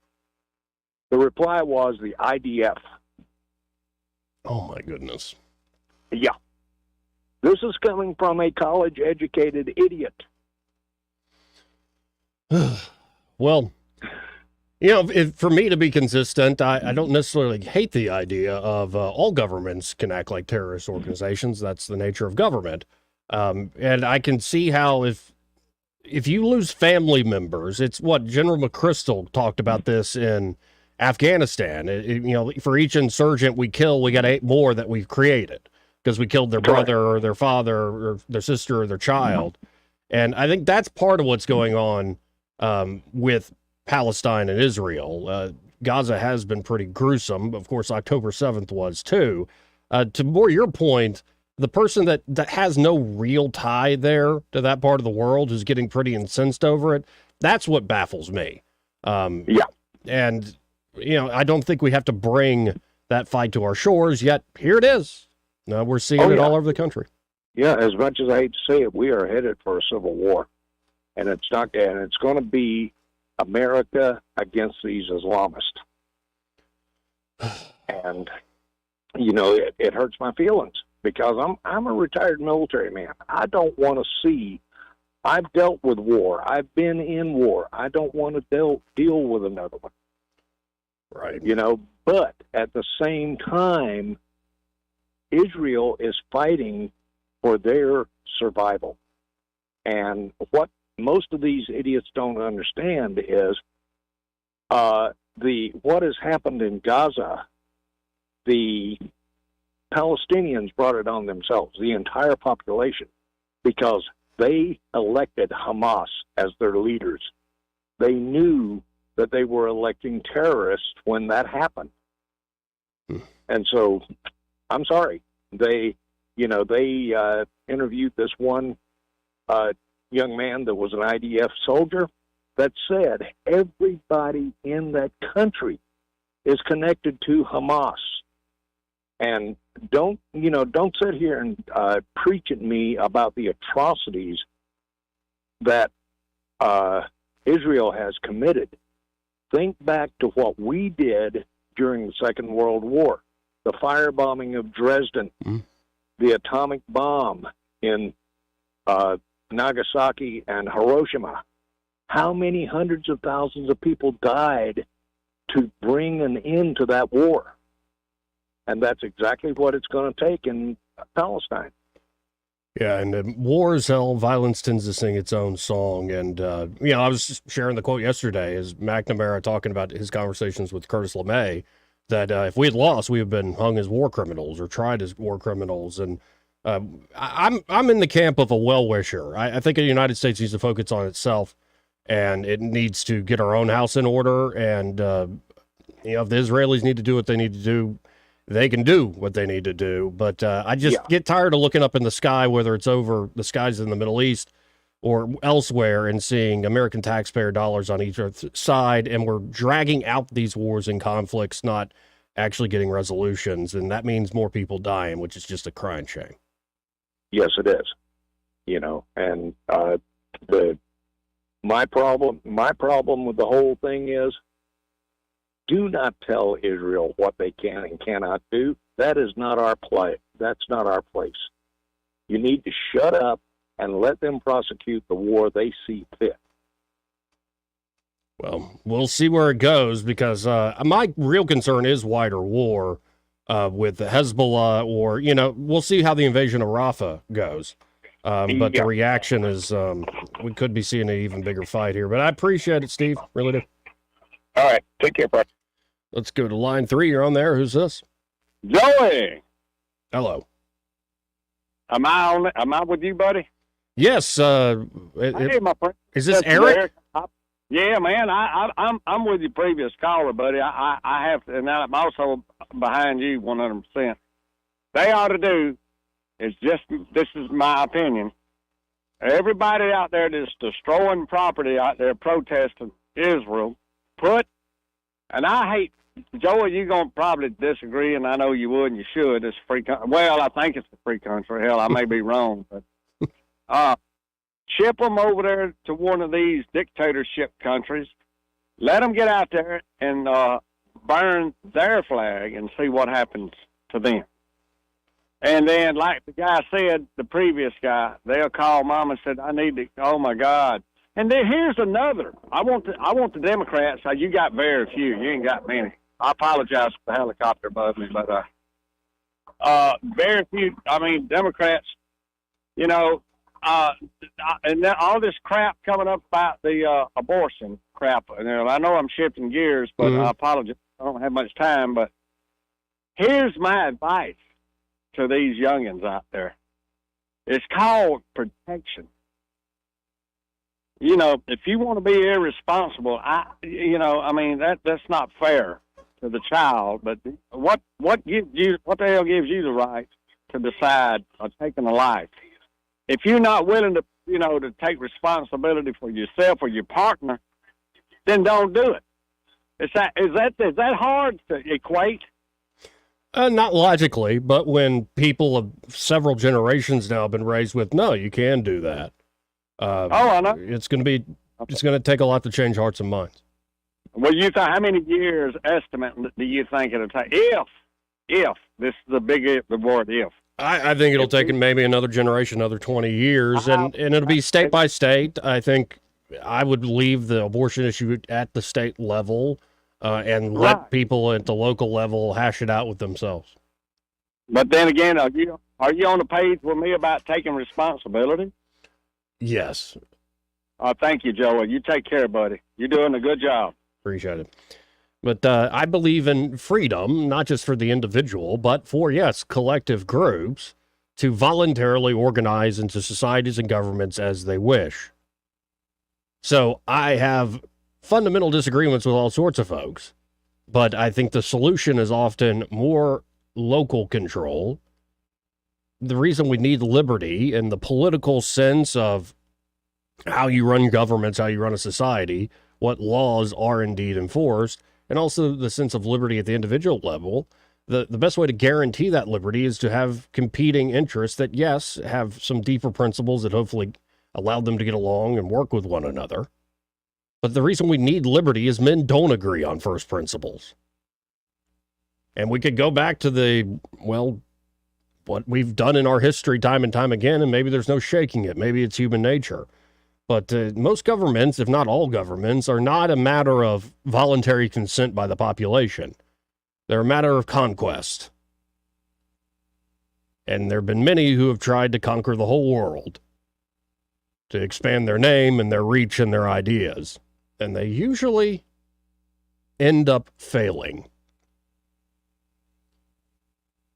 Hopefully, we're not going to learn that lesson of hubris here in the great United States of America, but we shall see. I still think it is a bad bet to bet against America. Now, if you're betting against the government and the current ruling elite, you might have a point. But don't bet against the actual American people. I still maintain if you truly set them free in all sorts of ways, they will do things that will astound even Americans. 272-9228 if you want to get in on the program. Again, that's 272-9228. Got to hit this quick break here. We'll be right back. Want to carry News Talk in your pocket? Download the News Talk 93.1 app from the App Store. Available on iPhone and Android. Never miss a moment. Download now. This is former Alabama Supreme Court Justice Glenn Murdoch. Alabama is a great place to live and work and raise our families because Alabamians are a good people of faith and traditional values. But a huge gambling bill in Montgomery would change our culture forever. Neon light casinos bringing more crime to our big cities and small towns, highly addictive cell phone betting, and the state selling the lie of lottery riches to the poor and most vulnerable. With all that's wrong in the world, this is no time to give up on our traditional values in Alabama. Call and ask your senator to be the leader you elected them to be. To stand strong and vote no on gambling and keep the Alabama we know and love. Thank you. Call your senator at 334-261-0800, 334-261-0800, 334-261-0800. Paid for by Alabama Eagle Forum, Box 130757, Birmingham. Fresh deals, fresh inventory. Spring savings have sprung at Toyota of Montgomery. And we have a fresh new inventory of the new Toyotas you've been looking for. Take that spring trip in style, comfort, safety, and peace of mind in our huge selection of trucks, SUVs, and sedans. Drive the new 2024 Camry LE and lease for $299 a month. Or get low 3.99% APR financing. Spring out of your old car and into a new Toyota. And get up to $2,000 over book value for your trade. Or check out our fresh new inventory of certified pre-owned Toyotas that look, drive, and even smell brand new. Just don't wait. Spring offers end soon at Toyota of Montgomery. Online at toyotamontgomery.com. Part of the Sutherland Automotive Group. 3.99% APR financing for 36 months is $29.53 for 1,000 finance. MSRP $30,958. 12,000 miles per year for 36 months lease with $36.38 due at finance. $0 security deposit with approved credit. Excessive wear, tear, and mileage may affect trade value. Plus tax, tag, title, and $995 doc. Expires 4/30/24. Now you can add the power of digital advertising to the #1 reach of radio. Let Blue Water's 20 years of local advertising and marketing success show you how. Grow your business with a complete suite of digital solutions, combined with the reach of the most listened to radio group in the River region. Call us or go to BlueWaterBroadcasting.com to find out how we can increase your return on investment. Blue Water Broadcasting, local folks helping local business. This hour of news and views is brought to you by our good friends at Alabama Home Mortgage. Alabama Home Mortgage, 567-4223. Visit them on the web at myalabamahomemortgage.com. NMLS number 1586368. An equal housing lender. Weather is brought to you by the Johnny Adams Law Firm. I'm Johnny Adams, your Alabama personal injury attorney with the Johnny Adams Law Firm. Stay weather alert all day long with the Rich Thomas Weather Network. Hi, everybody. Our temperatures are moderating in a very nice way, and the rain chances, although not zero, are very low today and tomorrow. Sun and cloud mix with a high today up to about 81. Not as cool tonight, overnight low temperature 58. Tomorrow, the warmth continues with a high around 82. Partial sunshine. I think we'll be in the middle 80s Friday, Saturday, and Sunday. Still dry, good bit of sunshine, too. So a good weekend forecast. From the Blue Water Weather Center, this is Rich Thomas. For the lowest prices around on flooring and DIY flooring installation supplies, Budget Floors and More is your new best friend. Luxury vinyl plank, carpet, ceramic tile, floor installation supplies, and more with prices lower than the big box stores. Budget Floors and More, Hunter Lane across from Del Rey to Publix. The premier place the River Region turns to for news, weather, traffic, and opinion. News Talk 93.1 FM WACV.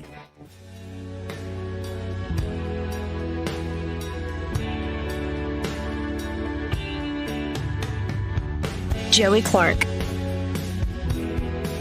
Welcome back. Now, as promised, I want to go to Senator, but call him Coach, Tommy Tuberville. This is, I believe, yesterday on the floor of the Senate, the well of the Senate. Let's listen in to Coach Tuberville. I cannot believe that we're here again. Americans cannot believe that what we're witnessing here today. Less than a week ago, House Republican leadership sold out Americans and passed a bill that sends $95 billion to other countries. With Speaker's blessing, the House Rules Committee approved a package of foreign aid bills that undermines America's interest abroad and paves our nation's path to bankruptcy. The Speaker relied on Democrats to force this $95 billion package through committee over the objection of 3 conservative members. Unfortunately, our leadership here in the Senate, both Democrat and Republican, are complicit. The Senate is about to follow the House's lead, further violating the trust of those who sent us here. We're about to vote on another $60 billion for Ukraine. This on top of the $120 billion American taxpayers have already sent to this black hole with no accountability. We are a country that is $35 trillion in debt. We are a country whose southern border is wide open thanks to the Biden administration. Illegal immigrants are invading our country. Drugs, including fentanyl, are flooding across, killing hundreds of Americans a day. We are printing money for other countries while inflation continues to crush the American citizen. Not $1 of this bill is paid. Not one. We will have to print more money or borrow it from China. All to fund foreign wars while we are losing the fight at our own southern border. What we're doing is a slap in the face to the Americans who sent us here to represent them. Instead of debating legislation to close the border and fix the economy, we're about to send billions of dollars to one of the most corrupt countries in the world. The war in Ukraine is a stalemate. has been for a while. Pouring more money into Ukraine coffers will only prolong the conflict and lead to more loss of life. No one at the White House, the Pentagon, or the State Department can articulate what victory looks like in this fight. Right. They couldn't when we sent the first tranche of aid over 2 years ago. We should be working with Ukraine and Russia to negotiate an end to this madness. That's called diplomacy, by the way, a tactic this administration has been completely unwilling to use. Instead, Congress is rushing to further bankroll the waging of a war that has zero chance of a positive outcome.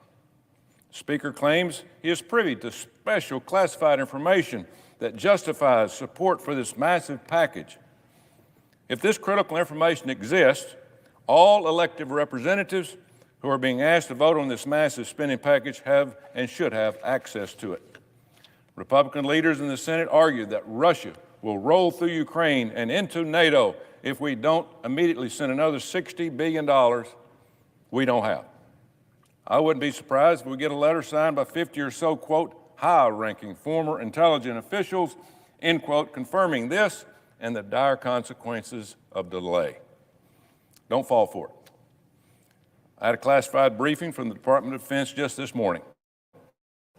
I can tell you there is no justification to prioritize Ukraine's security before our own. None.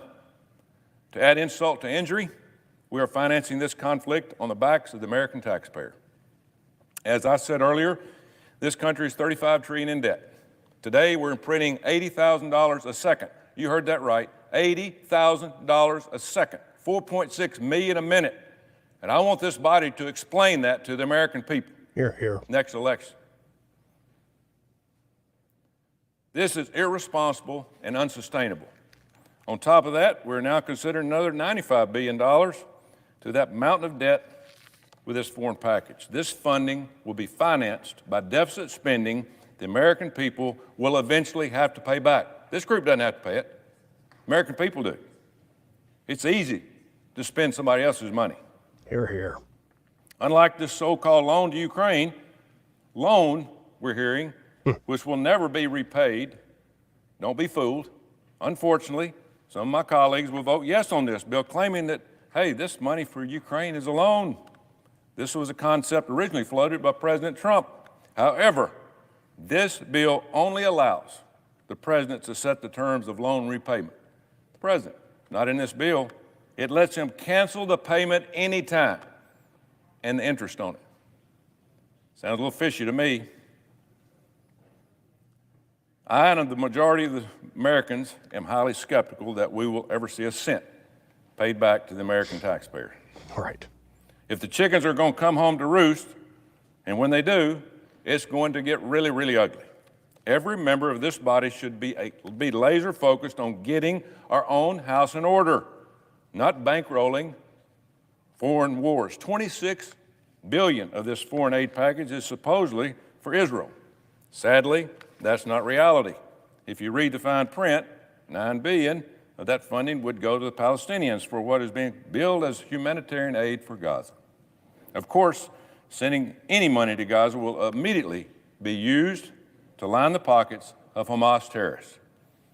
They will provide zero relief to the civilians suffering under their control. There is no requirement that any hostages also in this bill be released for any exchange of this money. Why is that not happening? We have American citizens, we have Israeli citizens that have been captive for 5-6 months.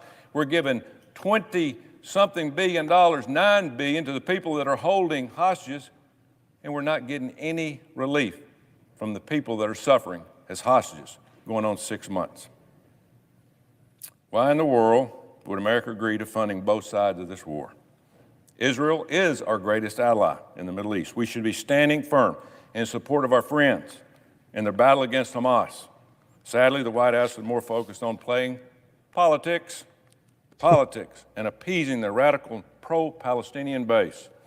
Why else would we send billions of dollars to Hamas? Is this a political payoff in an election year? Sounds like it to me. What a sad state of affair this country is in. While Congress rushes rushes today to bankroll Ukraine and the Palestinians, our leadership is avoiding the key crisis facing our nation. Our southern border, wake up. According to a recent Gallup poll, immigration is the top concern of people in this country that pay our bills. But the American people, we're just sold out. It's that simple.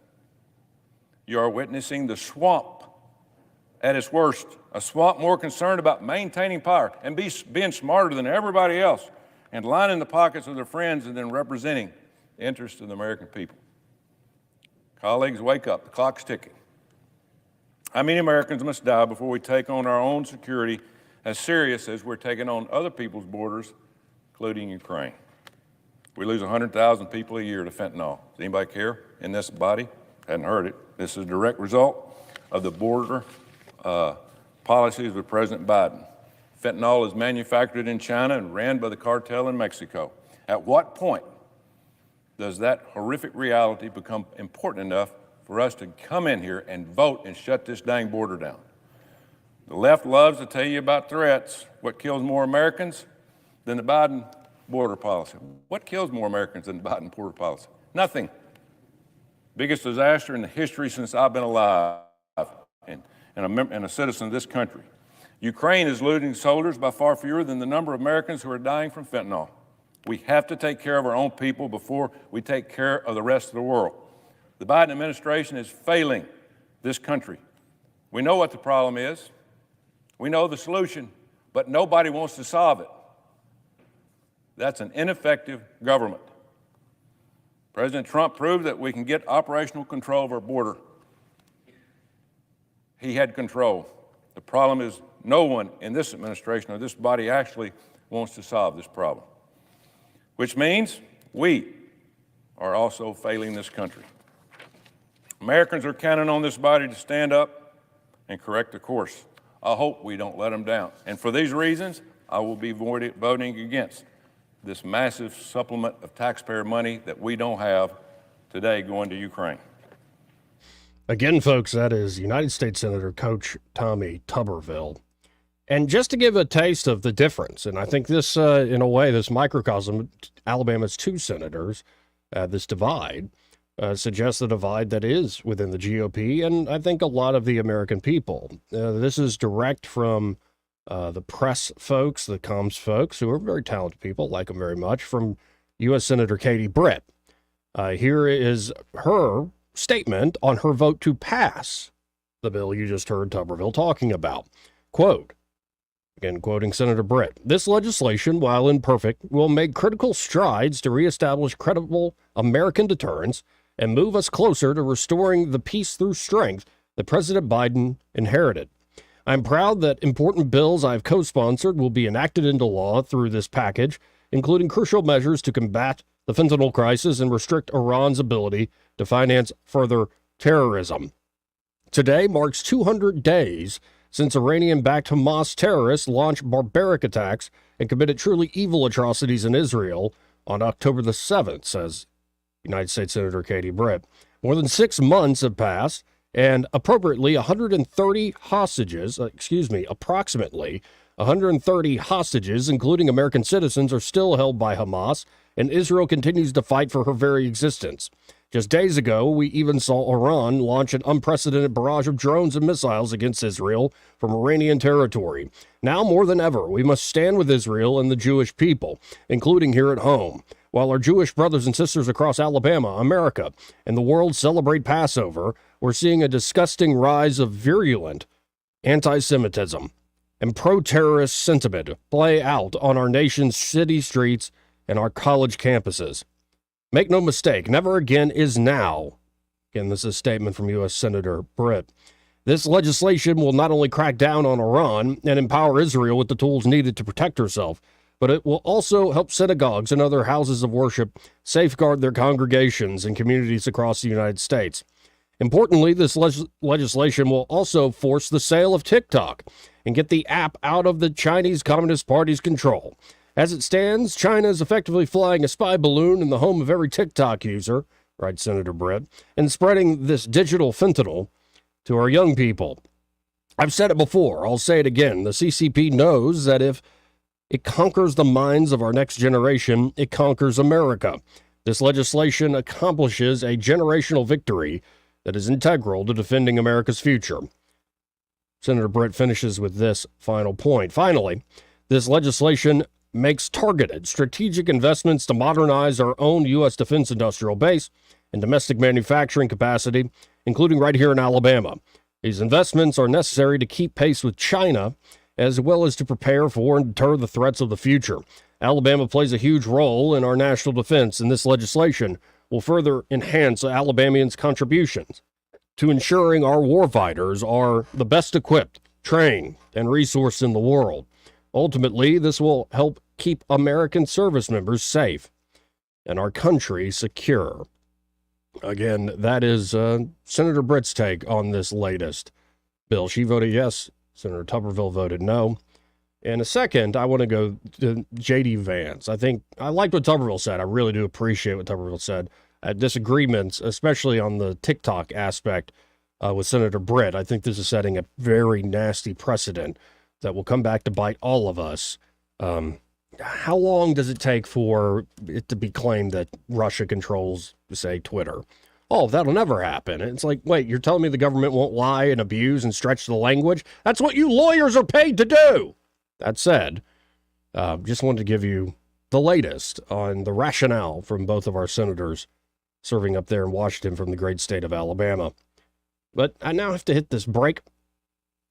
We'll talk to Michael Cohen, and as I said, I think J.D. Vance is the one who really spoke for me on this round. I usually go to somebody like Rand Paul. Senator Tuberville got close, but Vance laid it out in the way I would lay it out. And he has a little more gravitas than me, given that he actually signed up for the United States Marine Corps after the attacks on September 11th. As the war in Iraq was about to get going, he served in Iraq. So a man who actually put his own backside on the line maybe has a little more to say than just some other guy's opinion. Look forward to sharing that with all of you in just a moment. First, got to hit this quick break. Michael Cohen on the other side. He may not know whether he's coming or going, but whether you're going to work or coming home, Greg Budell is there. Mornings 6 till 9 and afternoons 3 till 6. Only on News Talk 93.1 FM WACV. When your tax refund comes, put it on the floor and walk on it. Revitalize the look and feel of your home with new floors from Prattville Carpet. With faster and better service than the big box stores and luxury vinyl planks starting as low as $4.99 per square foot. You'll enjoy that tax refund turned flooring every single day. Hi, I'm Ray Bowles from Prattville Carpet. If you're looking for waterproof carpet, hardwood, laminate, vinyl plank, or ceramic tile, call us today for your free measurement. Dial 285-8117 or visit PrattvilleCarpet.com. Prattville Carpet, we're more than just carpet. This hour of news and views is brought to you by our good friends at Alabama Home Mortgage. Alabama Home Mortgage, 567-4223. Visit them on the web at myalabamahomemortgage.com. NMLS number 1586368. An equal housing lender. Trustworthy, accurate, immediate. Carrying your voice across the river region. News Talk 93.1 FM WACV.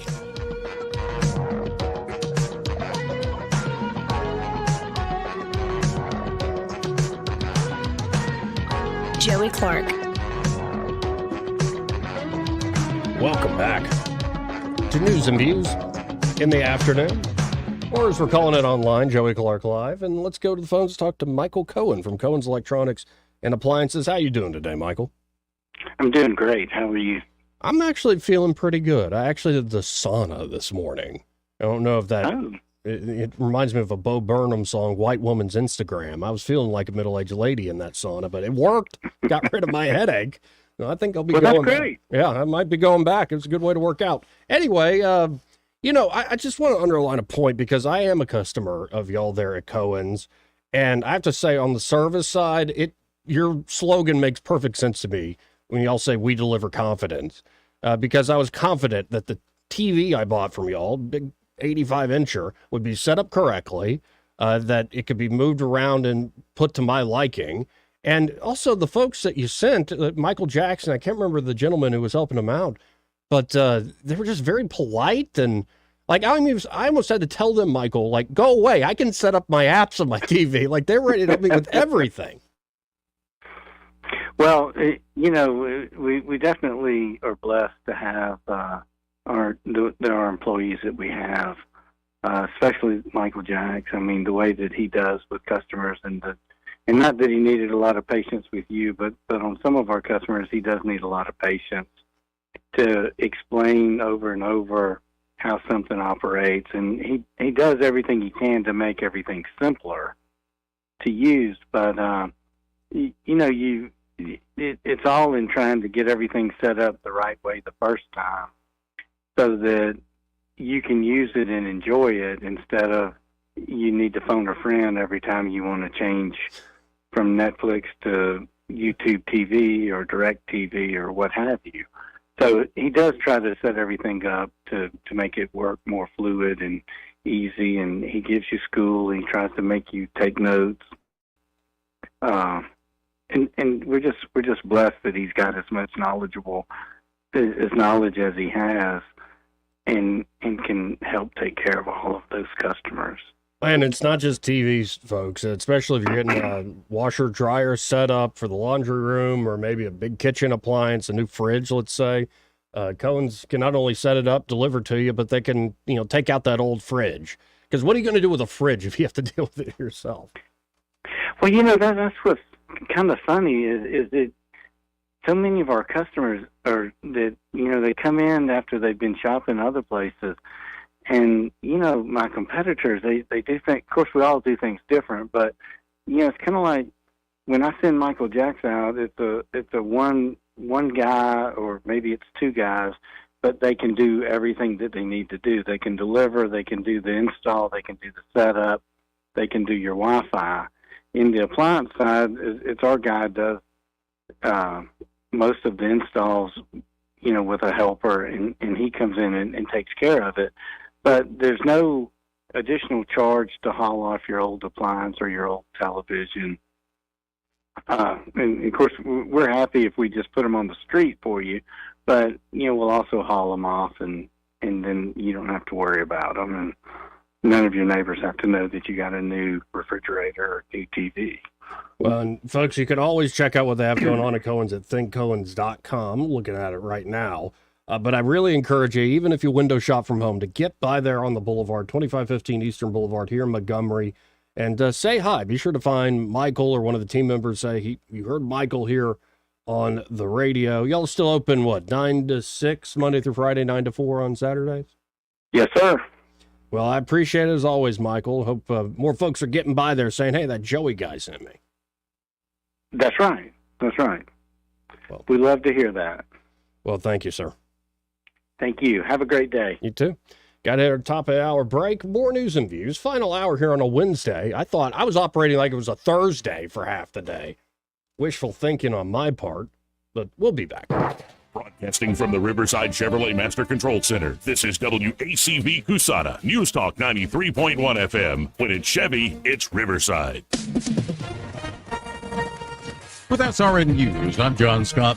Ukrainian officials expressing thanks for a fresh batch of U.S. military aid, even though the new supplies aren't expected to have an immediate impact on the battlefield. Meanwhile, the Kremlin's army has extended its bombardment of the northeastern Kharkiv region. Ukrainian long-range drones have struck more fuel and energy facilities inside Russia. In consumer news, the Biden administration setting new rules on airline fees and refunds. The Transportation Department said the final rules will spell out exactly when consumers are owed a refund for a delayed flight. That used to be up to the airlines. Now the government says it'll be for delays of 3 hours on domestic flights, 6 hours for international flights. The Dow is down 54 points, the NASDAQ losing 7. This is SRN News. Biden has started tracking Christians like cattle. Yes, you heard it right. He pressured banks to tag transactions for certain keywords. One of them is Holy Bible. It's a horrifying and creepy attack on our religious freedoms. It's made possible by a digital financial system that makes you a sitting duck. But you do have other options. I recommend a physical gold IRA from Birch Gold Group. I'm Lance Wallnau, a news analyst, a best-selling author, and evangelical leader to people who cherish their financial independence. A precious metals IRA can help you avoid the scrutiny of Biden's anti-Christian bureaucracy while also preserving your retirement savings. To find out more, get your free info kit on gold IRAs by texting the word FAITH to 989898. Birch Gold Group is the only gold company I trust. Get their free info kit and see how a gold IRA can help you. Text FAITH to 989898. There are no strings attached. So text FAITH to the number 989898 right now and take action to protect your own prosperity. Rich Thomas Weather, a service of Wiley Sanders Truck Lines, where dump truck drivers are in demand. Wiley Sanders is on the grow. We need dump truck drivers now. Call 855-77-9785. Rich Thomas Weather. Hi, everybody. Our temperatures are moderating in a very nice way, and the rain chances, although not zero, are very low today and tomorrow. Sun and cloud mix with a high today up to about 81. Not as cool tonight, overnight low temperature 58. Tomorrow, the warmth continues with a high around 82. Partial sunshine. I think we'll be in the middle 80s Friday, Saturday, and Sunday. Still dry, good bit of sunshine, too. So a good weekend forecast. From Blue Water Weather Center, this is Rich Thomas. John Bobo with Capital Tractor. Spring is time for clearing and cleaning. Time to clean out your shed, too. Let go of old, outdated equipment holding you back and visit Capital Tractor to see your property's full potential. Powering Alabama, Capital Tractor, Montgomery, Brundage, and Greenville. 1819 News. The chairman of the Alabama Republican Party is calling a recent television campaign ad both shameless and disgusting. Chairman John Wall reacted to an ad that was put out by California Governor Gavin Newsom, which paints Alabama as a tyrannical state where police chase down young women in order to enforce the abortion ban. Wall says that Governor Newsom disrespected the people of Alabama, mischaracterized the values of this state, and degraded the honorable members of our law enforcement community. Wall says that abortion is a tragedy and that the Republican Party here in Alabama wants to protect life while also helping those in need so that they have other options. The ad that was put out by Newsom and national Democrats will be airing on national networks until May 4th. I'll be back with more Alabama stories after this. Covenant Rescue Group seeks to directly support organizations and agencies that are fighting the global battle against human trafficking. They do this through funding, procuring, and advocating. You can go to covenantrescue.org for further details. They need your donations, guys. Hop on and donate. Police in Tuscaloosa have arrested a 12-year-old in connection with dozens of vehicle thefts. The juvenile is accused of stealing at least 8 vehicles between March 30th and April 21st. Police say that the 12-year-old would break the windows of the vehicle and then tamper with the steering column in order to take the car. The juvenile is also facing other theft-related charges that involve stolen credit cards. Overall, the suspect is facing 18 felonies. The lineup for the new music festival in Huntsville has been released. The South Star Music Festival will feature Blink-182, Gwen Stefani, Jane's Addiction, and Ludacris, just to name a few. The festival is slated for September 28th and 29th in John Hunt Park. 2024 will be the festival's inaugural year. I'm Andrea Tice. For more news affecting Alabamians, go to 1819news.com. And while you're there, subscribe to the daily newsletter. This hour of News and Views is brought to you by our good friends at Cole Plumbing, 279-8919. Cole Plumbing is number 1 in the number 2 business. You don't have to dig a hole. They have proprietary pipelining technology. Ask them about their tankless water heaters. Remember, when you have trouble with your bowl, call on Cole. Hi, this is Bo Goodson from the Goodson Group. Selling a home in the river region in this market takes some planning and preparation to be successful. Here are some steps to take to get your home sold fast. Remember the 5 Ps. Prepare the home, fresh coat of paint inside and out, and complete any repairs needed. Professionally clean the home. A deep cleaning of floors, cabinets, windows, and blinds will leave a great impression for future buyers. Provide a home warranty for the buyer to give the buyer peace of mind after the closing. Provide a closing cost allowance for the buyer to help them be able to afford your home. Price your home to sell, not sit. A comparative market analysis from a local realtor will demonstrate what other properties have sold for in your neighborhood. Well-priced homes sell faster with less hassle. Houses are selling fast and sellers are getting top dollar. For all the answers, call Bo Goodson at the Goodson Group, 221-2883 or 551-0225. The views and opinions of the following program are solely those of the host and other contributors. These do not necessarily represent those of Liberty Acquisitions 825, Blue Water Broadcasting, its management, staff, or any advertisers.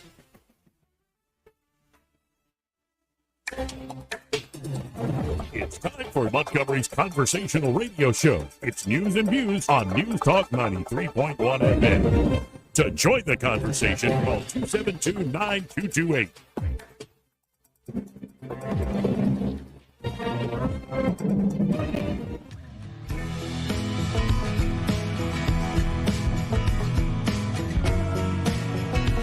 If we lose freedom here, there's no place to escape to. This is the last stand on earth. We hold these truths to be self-evident. All men and women created by you know the thing. Joey Clark. Welcome to the final hour of News and Views here on a Wednesday. 272-9228. If you want to get in on the program, again, that's 334-272-9228. Now, as promised, this is J.D. Vance of Ohio. I think the argument he lays out here speaks for so many people. I think Coach Tuberville does, too. Now, heck, I think Senator Britt does, too. There's a real divide within the Republican Party. And there are folks, especially like J.D. Vance, who are, trying to learn the lessons of recent modern history we all lived through, and yet the same mistakes seem to be made. So I'm going to shut up. Here's Senator Vance discussing this latest supplemental that was just passed. Colleagues who voted in the other direction on this particular piece of legislation, let me offer some serious concerns about the direction we're headed as a country and about what this vote represents in terms of American readiness, American capacity to defend itself and its allies in the future, and most importantly, the American leadership's ability to acknowledge where we really are as a country, our strengths, our weaknesses, what can be built upon, and what must be rebuilt entirely. I am extraordinarily aware of a couple of historical analogies that should inform this debate. One that seems to always inform the debate, and another that seems to never come up. Now, opponents of further aid in Ukraine, and I count myself among them, say that this is a Chamberlain versus Churchill kind of moment. And you just heard my distinguished colleague from Delaware make this observation. With no disrespect to my friend from Delaware, we need to come up with some different analogies in this chamber. We need to be able to understand history as not just World War II replaying itself over and over and over again. Vladimir Putin is not Adolf Hitler. Doesn't mean he's a good guy, but he has significantly less capability than the German leader did in the late 1930s. America is not America of the late 1930s or the early 1940s. We are we possess substantially less manufacturing might in relative terms than we did almost 100 years ago. Correct. And most importantly, there are many ways in which the analogy falls apart, even if you ignore America's capacity, Russia's capacity, and the like. There are ways in which we should be looking at other historical analogies, and I'd like to point just a couple of those right now. The Second World War, of course, was the most devastating war, arguably in the history of the world. Close behind it is the First World War. And what is the lesson of the First World War? It's not that there are always people appeasing the bad guys or fighting against the bad guys. The lesson of World War I is that if you're not careful, you can blunder yourself into a broader regional conflict that kills tens of millions of people, many of them innocent. In 1914, alliances, politics, and the failure of statesmanship dragged two rival blocs of militaries into a catastrophic conflict. In the past week alone, the Council on Foreign Relations has published an essay calling for European troops to sustain Ukraine's lines as Ukraine struggles to raise troops. Some European leaders have said they might send troops to support Ukraine in a conflict. Perhaps the history lesson we should be teaching ourselves isn't Chamberlain versus Churchill. Perhaps we should be asking ourselves how an entire continent, how an entire world's set of leaders allowed itself to blunder into world conflict.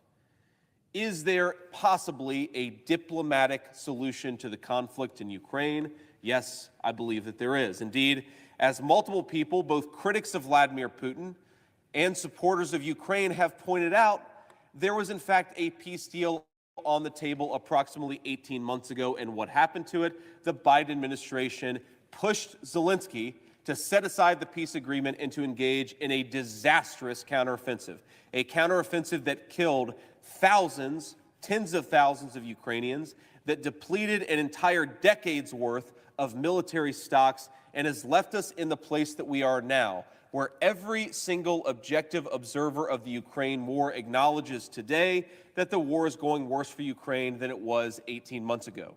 Yep. Could we have avoided it? Yes, we could, Mr. President, and we should have avoided it. We would have saved a lot of lives. We would have saved a lot of American weapons, and we would have had this country in a much, much more stable and much better place if we had. Now, there's another historical analogy that I think that's worth pointing out, and that is the historical analogy of the early 2000s.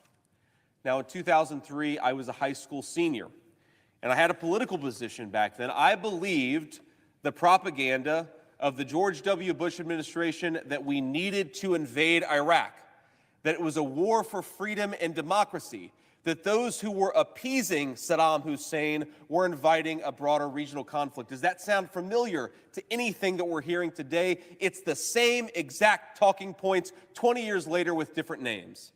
But have we learned anything over the last 20 years? No, I don't think that we have. We have learned that if we beat our chest instead of engage in diplomacy, that it will somehow produce good outcomes. That is not true. We learned that if we talk incessantly about World War II, we can bully people and cause them to ignore their basic moral impulses and lead the country straight into catastrophic conflict. Now, it's one of the great ironies of my time in the United States Senate for the last 18 months. I've been accused by multiple people of being a stooge of Vladimir Putin. Well, I take issue to that because in 2003, yes, I made the mistake of supporting the Iraq War. I also, a couple months later, enlisted in the United States Marine Corps, one of two kids from my small block on McKinley Street in Middletown, Ohio, to enlist in the Marines just that year. I served my country honorably, and I saw when I went to Iraq that I had been lied to, that the promises of the foreign policy establishment of this country were a complete joke. Just a few days ago, we saw our friends in the House waving Ukrainian flags on the floor of the United States House, which I'd love to see them waving the American flags with such gusto. And I won't complain about the fact that it was a violation of the rules of decorum, though it certainly was. But it reminded me, and I believe 2005, maybe it was 2006, when that same exact chamber, the members were raising their fingers, stained with purple ink, to commemorate the incredible Iraqi elections that had happened in 2005. I was in Iraq for both the constitutional referendum of October of 2005 and the parliamentary elections of December 2005. And I remember the people in Iraq happily voting, raising their fingers in the air.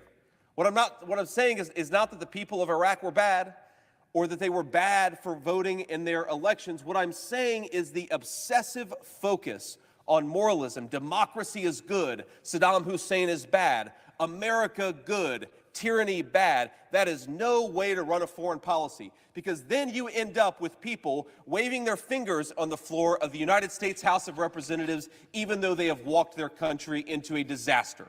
And I say this as a proud Republican. I say this as somebody who supports Republican colleagues who agree with me and disagree with me on this issue. It is perhaps the most shameful period in the Republican Party's history of the last 40 years that we supported George W. Bush in the prosecution of that military conflict. Now, my excuse is that I was a high school senior. What is the excuse of many people who were in this chamber or in the House of Representatives at the time and are now singing the exact same song when it comes to Ukraine? Have we learned nothing? Have we updated nothing about our mental thinking, about the standard that we apply for when we should get involved in military conflicts? Have we learned nothing about how precarious and precious U.S. life is and other life around the world, and that we should be a little bit more careful about protecting it? Back then, in 2003, we actually had an anti-war left in this country. Now nobody really is anti-war. Nobody's worried about prosecuting military conflicts overseas. Nobody seems to worry about unintended consequences, but Iraq had a lot of unintended consequences. A lot of consequences that were maybe foreseen by a few smart people, a lot of them that weren't foreseen by anybody. One of which is that we gave Iran a regional ally instead of a regional competitor. Did George W. Bush stand before the American people and say, we're going to invade this country and give one of our strongest enemies in the region a massive regional ally? Did we think that 20 years later, Iraq would become a base to attack American troops in the Middle East? Did we think it would empower one of the most dangerous regimes in that area of the world? We're now funding Israel, as I think that we should, to defend itself against attacks that are originating in Iran, when the same people who are calling for more war all over the world were the same people who caused us to start a war that empowered Iran. There's a certain irony in this, a certain sadness that I have, that we never seem to learn the lessons of the past. We never seem to ask ourselves why it is that we keep on screwing up American foreign policy, why it is that we keep on making our country weaker. Again, folks, that is J.D. Vance, the brand new senator from the great state of Ohio. And no, we haven't learned our lesson. And here's a lesson about Washington, D.C. It's not that you make a good impact on the country or the world. It's that you just make an impact. Could the impact have all sorts of unintended consequences? Very costly consequences for people in the region and people back here at home? Yeah, sure, but at least you know you tried. The dirty little secret is that people who proposed awful wars were actually held accountable, then who would want to sign up to be the next person in charge of the next war that we might go to? So if you screw up at the highest level, everybody else at the highest level still will have your back. Again, it's not if you make a good impact or a bad one. It's just, did you make an impact? And, don't worry about it. You might have screwed up on, say, Eastern European policy, but we've got a new desk for you to look over at the State Department or somewhere else. It's these careerists, it's these folks who are unelected, who never go away, and it is, especially in that august body, if that's the term, the United States Senate, deliberation seems to always point to more money being spent, more war being fought around the world with American means and methods and money. What a shame. But we'll see. We'll see where all of this goes in the coming months. I still think, in particular with Ukraine, well, we're just funding and prolonging a war that's going to get more people killed without any clear sign of victory, as Coach Tuberville was saying. Any actual definition of what victory looks like. It's one thing to do that against, say, Saddam Hussein or the Taliban. It's another thing to muddle through a massive war with a nuclear power that doesn't seem to be wanting to give up themselves anytime soon. And 272-9228, if you want to get in on the program, that's 272-9228. Before I hit this break, this part of News and Views brought to you by Alabama Home Mortgage. And they're at Alabama Home Mortgage. Kim Williams and Madeline Cannon are ready to help you, whether you're looking to buy or sell here in the Montgomery market. Or if maybe you're looking to refinance. And that's a great way to unload, say, credit card debt. If you're barely making minimal payments or you're just getting stuck with these exorbitant interest rates that are on credit cards, I think the average is something like 29% APR, which is just nuts. If you're behind, if you need to get that debt off your back and you have equity built up in your home, Alabama Home Mortgage can help you with just that.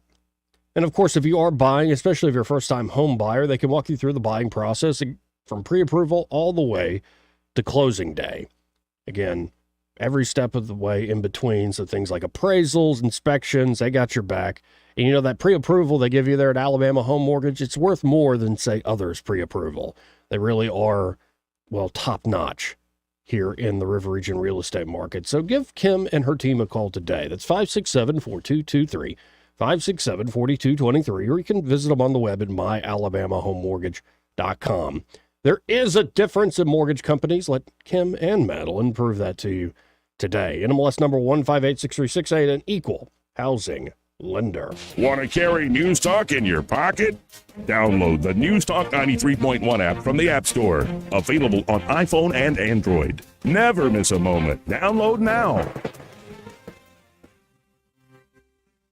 Hi there, I'm Kim Williams with Alabama Home Mortgage. For years, I've been asking you to call me at Alabama Home Mortgage because there is a difference in mortgage companies. When you call Alabama Home Mortgage, you will immediately see the difference in pricing. Not only do we offer the most competitive rates, but our closing costs rank among the lowest in the industry. How do we do it? Because we can. We do not have the overhead that big banks and lenders do. Those big banks and lenders have big expenses. And what do? They pass those expenses along to you. Meanwhile, here at Alabama Home Mortgage, we receive wholesale rates which result in big savings that we pass along to you. Don't pay more for less. Give Alabama Home Mortgage a call at 567-4223. That's 567-4223. Or visit us online at myalabamahomemortgage.com to complete an application on your time. Our rates and pricing are just one difference that sets us apart from the rest. It's not just a slogan. Call Alabama Home Mortgage because, folks, there is a difference in mortgage companies. NMLS 15863668, equal housing lender.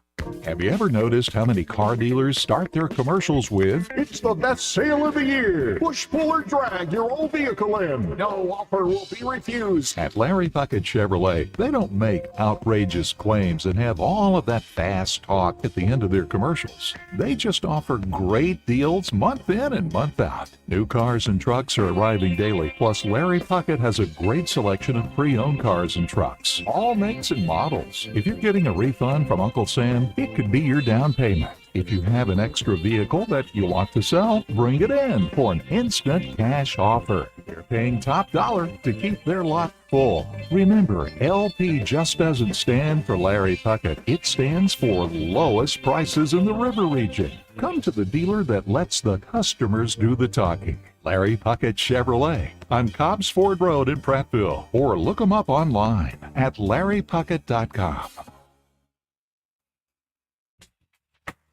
Well, I'm here with Miss Dot at the Eastbrook Flea Market and Antique Mall. Well, Dot, spring is here. We're heading into spring, and I'm so glad. We've got some furniture coming in, some spring and summer furniture. It's not coming in too fast, but it's beginning to trickle in. You know, we're just busy. That's all I can say, and I'm thankful for that. It looks to me like you have a lot of items for outside. We do. We've got the wrought iron furniture, patio things, and booth 70 in the window had a swing, and it was just beautiful. I expect he'll have another one, too. You know, there are a lot of treasures in Eastbrook Flea Market and Antique Mall to be found. Yes. If you don't see it here, you didn't need it anyway. All right, give us those hours of operation. Monday through Friday is 10 until 6, Saturday 9 until 6, and Sunday 12:30 to 4:30. That's the Eastbrook Flea Market and Antique Mall, 425 Coliseum Boulevard.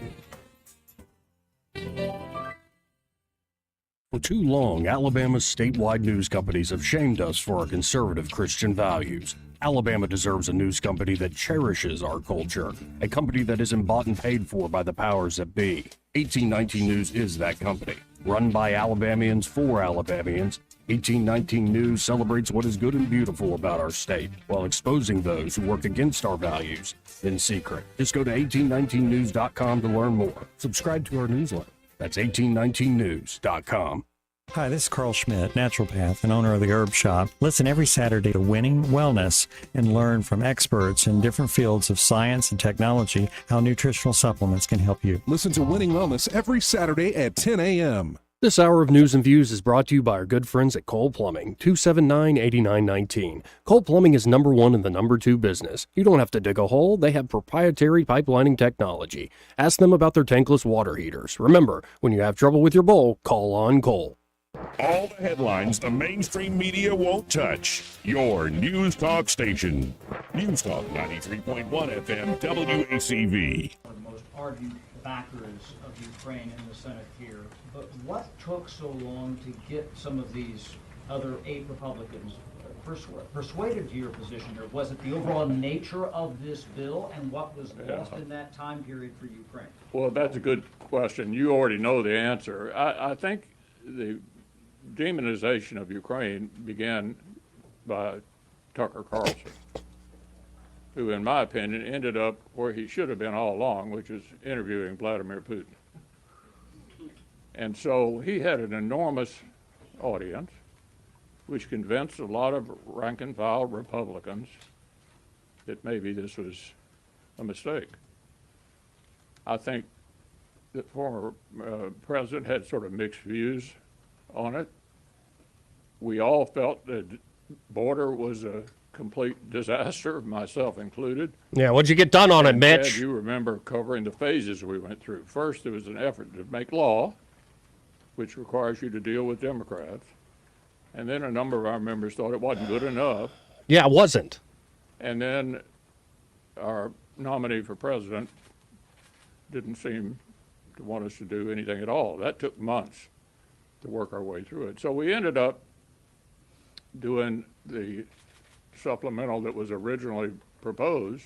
Well, okay, I got to stop it there. Again, that's Mitch McConnell, folks, being asked about why this opposition within your party. Oh, it all began with Tucker Carlson. And you notice he said had the audience. No, Tucker still has a massive audience. And there are a lot of people on the right now, Mitch, that don't tune into Fox News. Sorry that there are now alternative sources of information from the usual corporate crap that is prepackaged and pumped into American homes. And I know people your age, Mitch, still lap it up. But there are a lot of Americans, including now sitting members of the Senate, who are seeing through your games. And excuse me, my anger is coming from this, well, we tried to make law, and I do declare. You knew this was the plan all along, Mitch. You knew all along, let's give them a crap immigration border thing because we got to work with Democrats as the excuse. Then I can blame my own party when they vote it down, and then we'll just vote through what we wanted to vote through in the first place. And that's where we are. The establishment still wins. Heads they win, tails you lose. And how dare somebody like Tucker Carlson actually give an alternative point of view? You know, especially on foreign policy, it would be nice if we stopped with a corporate media monopoly on the conversation. And yes, you can go read books in history. I'm working through one right now where, oh, you're voting against the war in Germany for World War I. You're a stooge of the Kaiser. It's the same damn playbook over and over again. And yet they still have power because the people allow it. That said, I'm going to shut up for a moment, and we have a great caller here. We have James on the line. Hey, James, you awake now? Joey, you are exactly correct. It is the same playbook over and over again.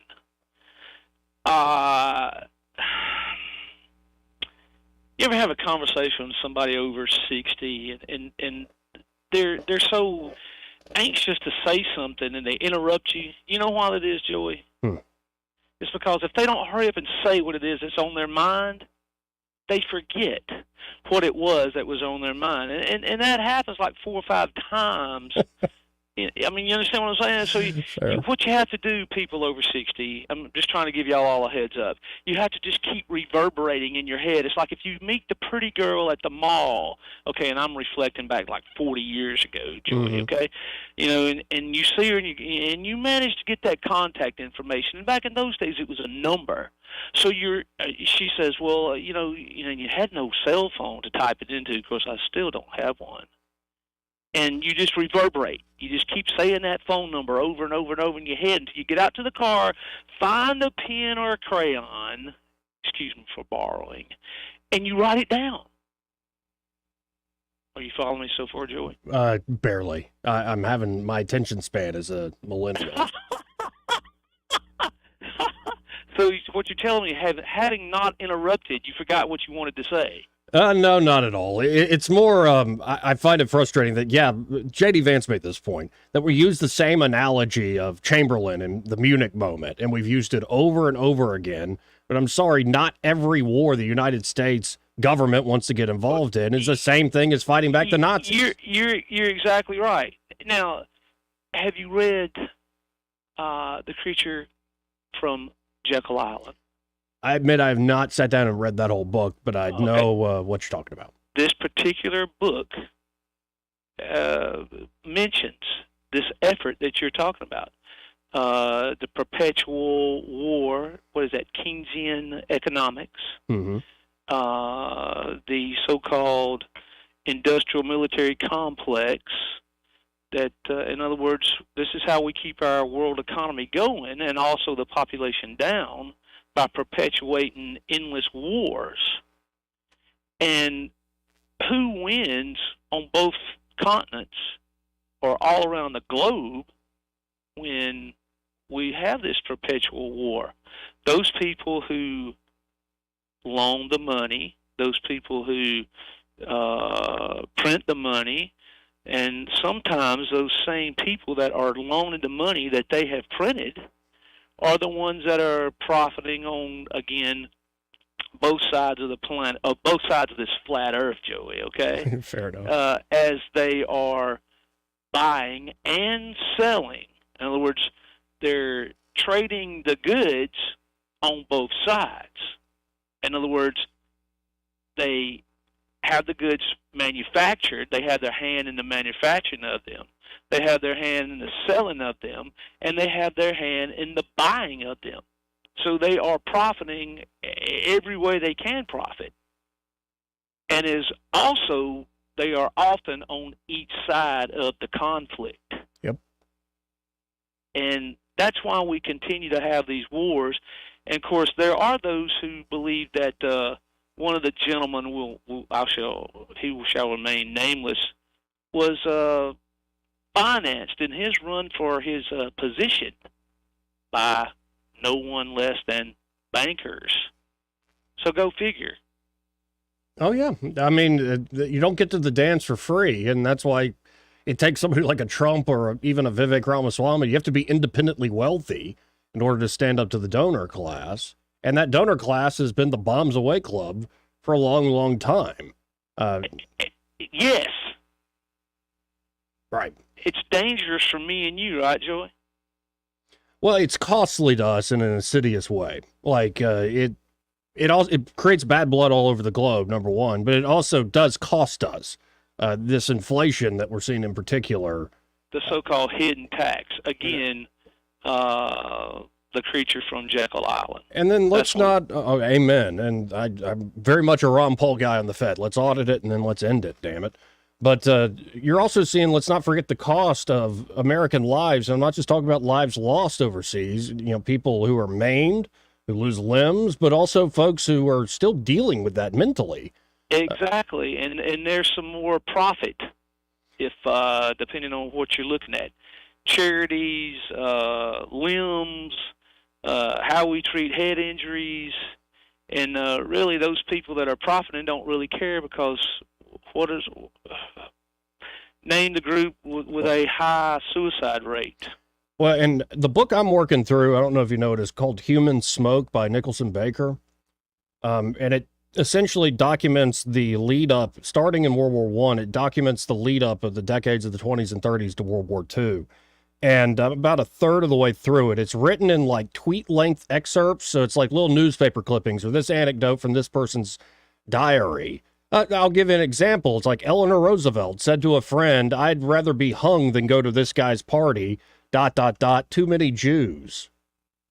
And there are all sorts of missives, cables of Churchill talking about, dropping mustard gas on, the natives in Sudan or in India. Mustard gas won't hurt them that much. You'll just, get the message. And so the story this guy's telling, because he does get to the Nazis too in their eyes, is everybody was kind of a mess, but the Nazis were just that worse. In particular with Japan, we were selling planes, weapons to China. We were doing everything we could, and by we, I mean the U.S. government run by Roosevelt, to piss them off and trying to box them in. And so it's just eye-opening history, and it makes you go, my biggest takeaway is even the good war, World War II, it's not a frickin' Marvel movie, folks. This is always complicated, and what happens is innocent folks without power end up in the meat grinder. So what you're telling me is good people who think they're fighting for their country go to North Africa, Saipan, etc., and fight and bleed and often die. Yeah.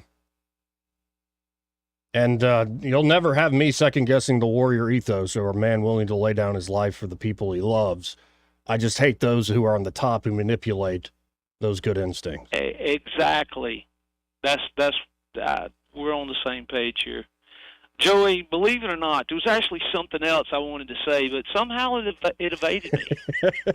Well, at least TikTok's been almost banned. So just think what I could do with 170 words and 48 photographs, Joey. We got to talk about this later. All right. Well, you have a nice day, brother. And have you know any news on the other front? The other front?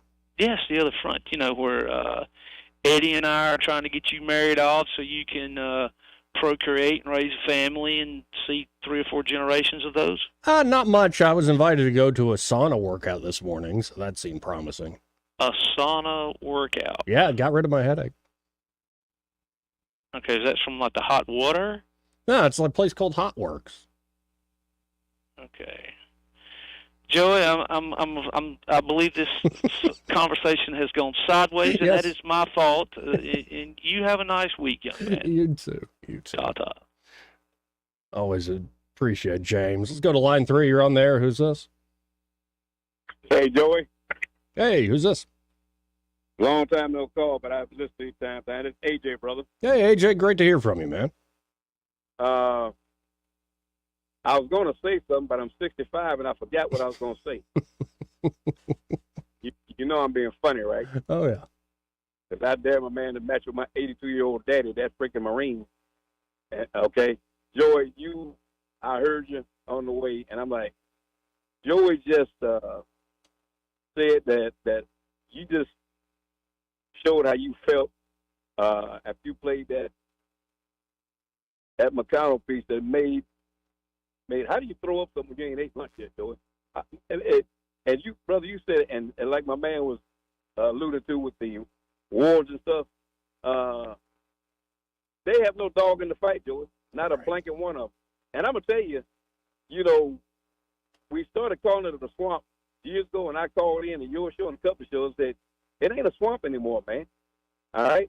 See, you can eat stuff from a swamp, Joey. You can eat frog legs, catfish. You can eat stuff from a swamp. You know what you can't eat from? You can't eat from a cesspool, man. And that's what that entire White House is for the last 7, 8 years. It's a cesspool. You can't eat nothing from a cesspool, brother. Nothing. Because you know it's in a cesspool. That entire White House, man, is a freaking joke. All right? It's a joke. And I feel, Joey, whether the person Democrat or Republican, independent, I feel for this nation, man, with that trash up there that's supposed to call themselves leaders. Some blankety blanks, Joey, they can't spell leadership, and they damn sure can't spell the word work.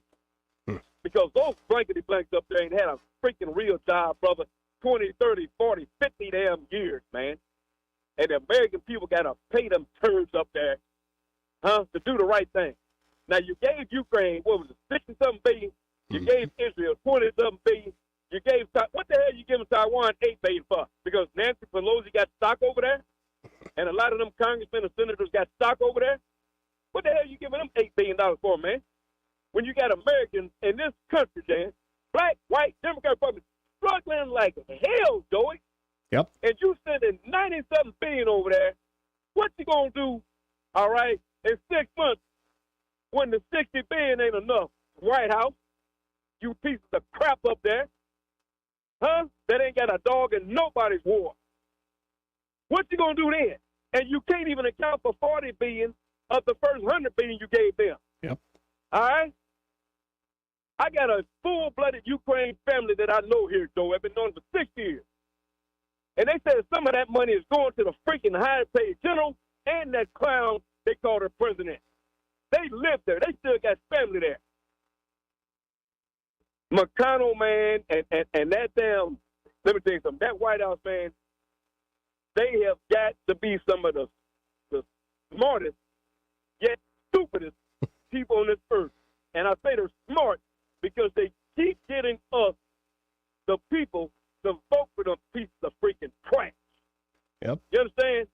I got a dog in the fight. I got family still active duty. I retired. My daddy retired. My son retired. My daughter-in-law about to retire. But none of them blankety blanks up there, Joey, got a dog in the fight. That's why they don't care about no damn war, and that's why they can throw that money over there. I want to see what they're going to do when Russia keeps coming, when that $60 billion run out. Man, hey, Joey, you express it. They make me sick to my freaking stomach. That entire White House. Here, Trump AJ. is his own worst enemy. Well, I appreciate the call, man. I gotta run. Have a good one. Thank you, sir. And let's go to line one real quick. Hey, you're on there. Who's this? Gentlemen. Hey, who's this? Hello? Hey, you're on there. Who are you? It's me, Joey. I heard you say that you went on a workout with a woman and that got rid of your headache. You know you're not supposed to have a headache when you go on a workout with a woman, right? That's usually what they say is they have a headache. You're not allowed to. You ever heard of powering through, big boy? Oh, honey, I thought you'd never ask. All right, Joey. Talk to you later, buddy. Thanks, Eric. 272-9228. I mean, they want to ask about my personal life. I don't know if y'all are ready for that. I'm a fancy idiot. That's what I am. And a little neurotic as well. But, I'm growing, I suppose. Maturity and all. Hopefully that'll help in the long run. Hey, how about this? Let's hit a break. More news and views in the afternoon after this. He may not know whether he's coming or going, but whether you're going to work or coming home, Greg Budell is there. Mornings, 6 till 9, and afternoons, 3 till 6. Only on News Talk 93.1 FM, WACV. This is your roving reporter, and today I am talking with an elk. Hey man, Mr. Elk, I was just wondering, what do elk do to take care of their money? Well, like most smart folks, we call David Ernest. You mean Alabama's most favorite asset preservationist? That's him, man. We call him up at 334-279-7431 or 205-479-0839. I see. Yes, he is our preferred money man. The money man with the money plan. You've been paying attention. Well, could you give us those numbers one more time? 334-279-7431 or 205-479-0839. And I just want to try to give you a heads up, man. Oh, what's that? I'm not an elk. Not an elk, huh? Well, then, pray tell, what are you? Knights of Columbus. I am not even going to make a comment. Well, the baby liked it. In Alabama, more than 200,000 of our friends and neighbors are living without health coverage. Often folks can't stay healthy enough to keep their jobs. We need to fix this. Contact Governor Kay Ivey and let her know. Now is the time to close the coverage gap and cover Alabama. Paid for by the American Cancer Society Cancer Action Network. This is James Jones with Jones Drugs. We've got locations in Prattville, Millbrook, Greenville, and Montgomery, and soon to be Phoenix City. My dad told me once if I wanted the whole world to know anything, to tell my aunt.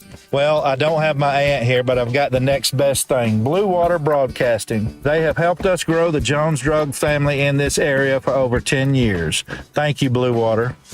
Radio works. It's as simple as that. Call us to find out how radio can work for your business. Blue Water Broadcasting. Local folks helping local business. Dan Sigmund is a special agent with the FBI in the Financial Crimes Unit. Particular cyber criminals and other complex financial criminals that work together, and that basically allows them to steal the victim's data. You won't believe his stories. Listen to What's Working Saturday noon or find us online at whatsworkingcam.com.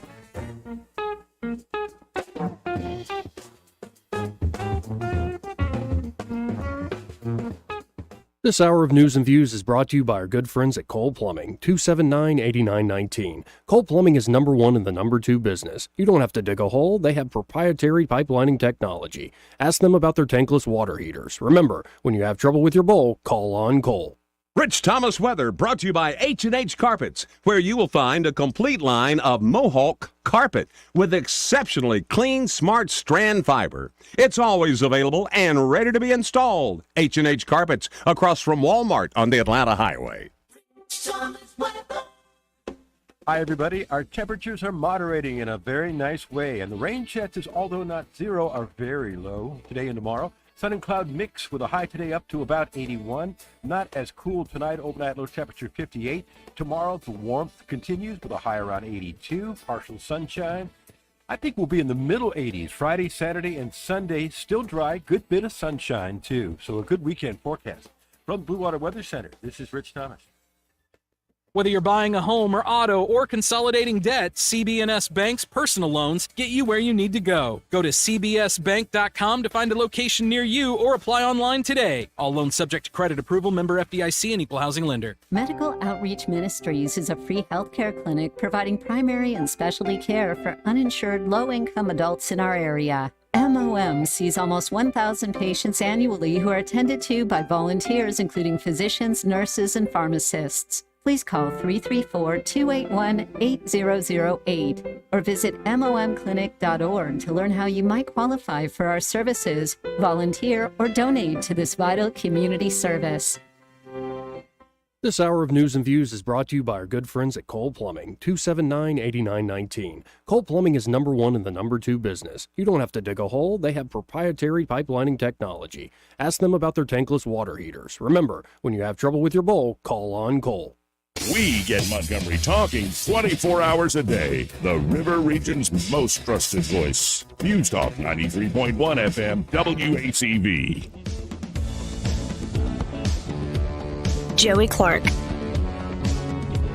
Welcome back. Final segment here of the program. Let's go right to the phones and talk to Ray Bowles from Prattville Carpet. Hey, Ray, how you doing? We're doing great. How y'all doing? I'm doing great. There's somebody you know here. He's been my silent in-studio guest. He's great keeping me company. You know your neighbor, Mark? Oh, yeah. I thought you were going to say Bart, my invisible friend. But yeah, Mark, how's your mama doing? She's doing good. She's doing good. Good. I'm glad to hear that. Well, listen, if y'all need a floor, call us 285-8117. We'll come out and give you that free measurement. Next thing you know, you got a floor down. And you really ought to let Mark just host the scope 1 hour. Yeah? I don't think his mom would be happy with me. Well, we ain't worried about his mama. We're just worried about Mark. Again, folks, they do sell flooring there, carpet, hardwood, laminate, luxury vinyl, plank. That stuff's great. Ceramic tile even. 285-8117. When you call 285-8117, be sure to tell them you heard Ray here on the radio.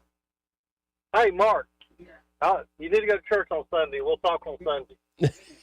Okay, he's shaking his head for a moment. We'll keep working at it, Ray. All right, brother. Bye, y'all. 272-9228. See, you've been so good. Ray's trying to get you in trouble here for a second. But man, have we learned anything today? Yeah, we've learned a lot today. Well, more reconfirming what we already knew when it comes to the uniparty there in Washington. And, another thing that's being kicked around the news is, in the left especially, or more your corporate news, is very much talking this up. And here's the headline from Axios. Trump can't shake lingering primary protest votes in Pennsylvania. A sizable share of Republican primary voters in Pennsylvania cast a ballot for former UN Ambassador Nikki Haley on Tuesday. Despite former President Trump clinching his party's nomination over a month ago. Why it matters. Pennsylvania could ultimately decide the election in November, and it's a state that President Biden won by 80,500 votes in 2020. Haley received at least 147,000 votes in Pennsylvania's GOP primary on Tuesday, with over 90% of the vote counted. Trump won by 68,000 votes to beat Hillary Clinton in 2016.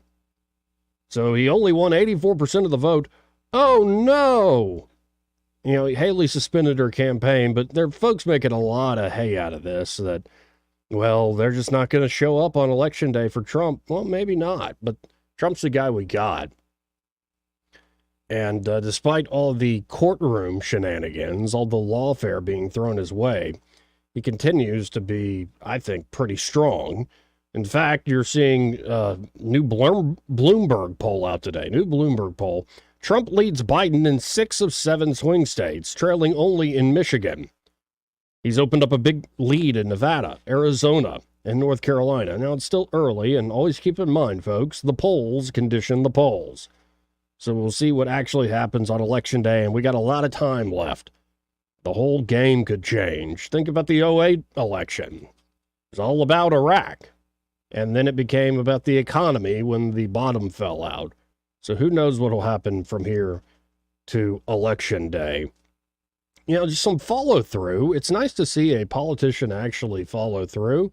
And this is what I wish we could bring to the United States of America. Of course, I'm talking about Javier Milei, the brand new anarcho-capitalist president of Argentina. Well, Milei has announced that for the first time in 16 years, Argentina's government has a budget surplus. In the first quarter of 2024, the South American country recorded a budget surplus of about 275 billion pesos, some 309 million at the official rate, $309 million. Milei told national TV late Monday. This amounted to a surplus of 0.2% of GDP. Quoting Milei, this is the first quarter with a financial surplus since 2008. Milei, who took office in December, boasted of a feat of historic significance on a global scale. When he came to office, Milei immediately cut the number of government-run ministries and departments in half. That's why I liked Vivek. It wasn't a protest of Trump. I think Trump needs to go further. We just need to get out of the traditional GOP politics. It's just, there's a reason Democrats keep winning. Y'all running the party for a decade. You deserve to lose, honestly. I think you kind of like it, you quisling. Anyway, when Milei came to office, he immediately cut government-run ministries and departments in half because at least half of Argentina's government was pointless. I think a lot of the United States government is. Did the country fall apart? Were there riots in the streets? If the state does not spend more than it collects and does not issue money, there is no inflation. This is not magic, the self-described anarcho-capitalist Javier Milei explained. It's not magic. And it's great seeing, again, somebody who won an unlikely election actually follow through. If you want to understand my politics, and we don't usually have it on offer here in the United States of America, it would be very much that of Javier Milei. The man is spreading the message of liberty like no other, and he's actually affecting change, which I love seeing. Now, there was a strange story that was, I think, just an honest mistake. There was a zoo in Japan. A zoo in Japan that they thought they had a hippo that was a male. Turns out the hippo here, and let's pull up let's look at this. Turns out this hippo right here, that cute little thing that would kill you. Man, they're powerful animals. Well, it turns out that hippo is a very big female. My God, look at the size of that animal right there.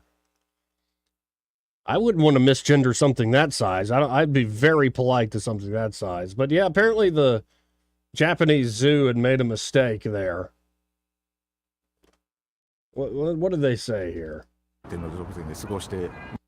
say, well, they're speaking in Japanese. Why don't I even turn the sound on? We want her to spend her time here at the zoo comfortably and unchanged. So even though she is now a female instead of a male, we would like you to come and meet the female Jen Chan.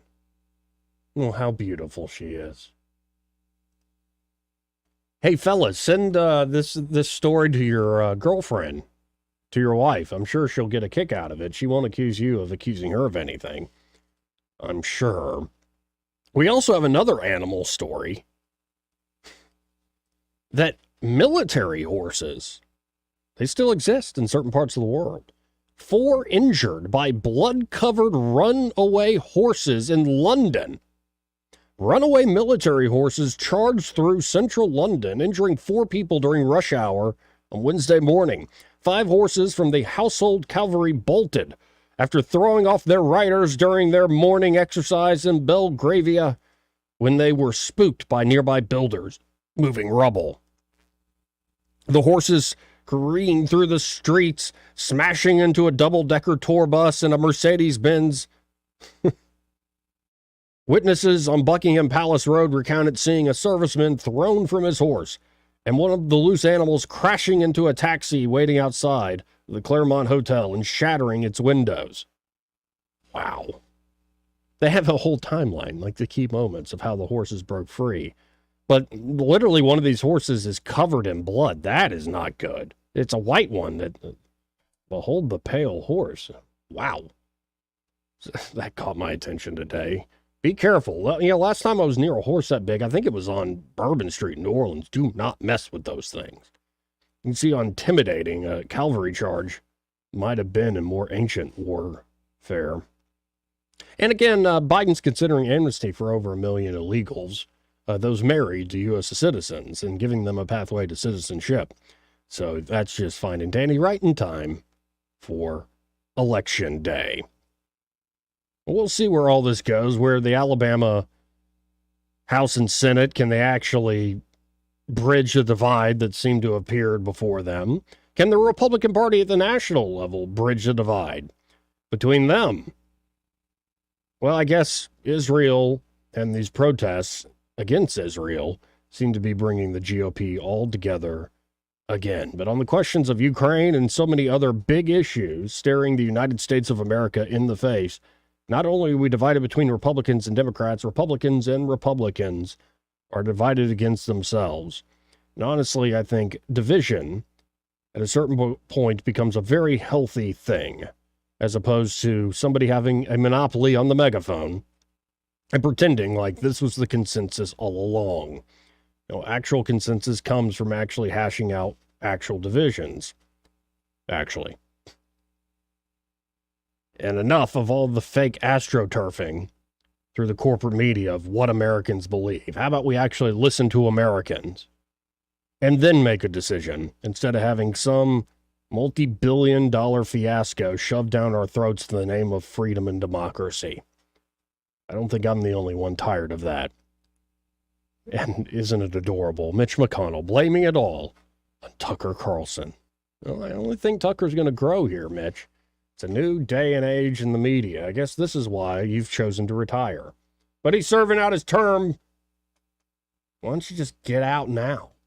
Go! Leave! We don't want you anymore! Y'all stay tuned. Happy Hour with Greg Bedell. He's next.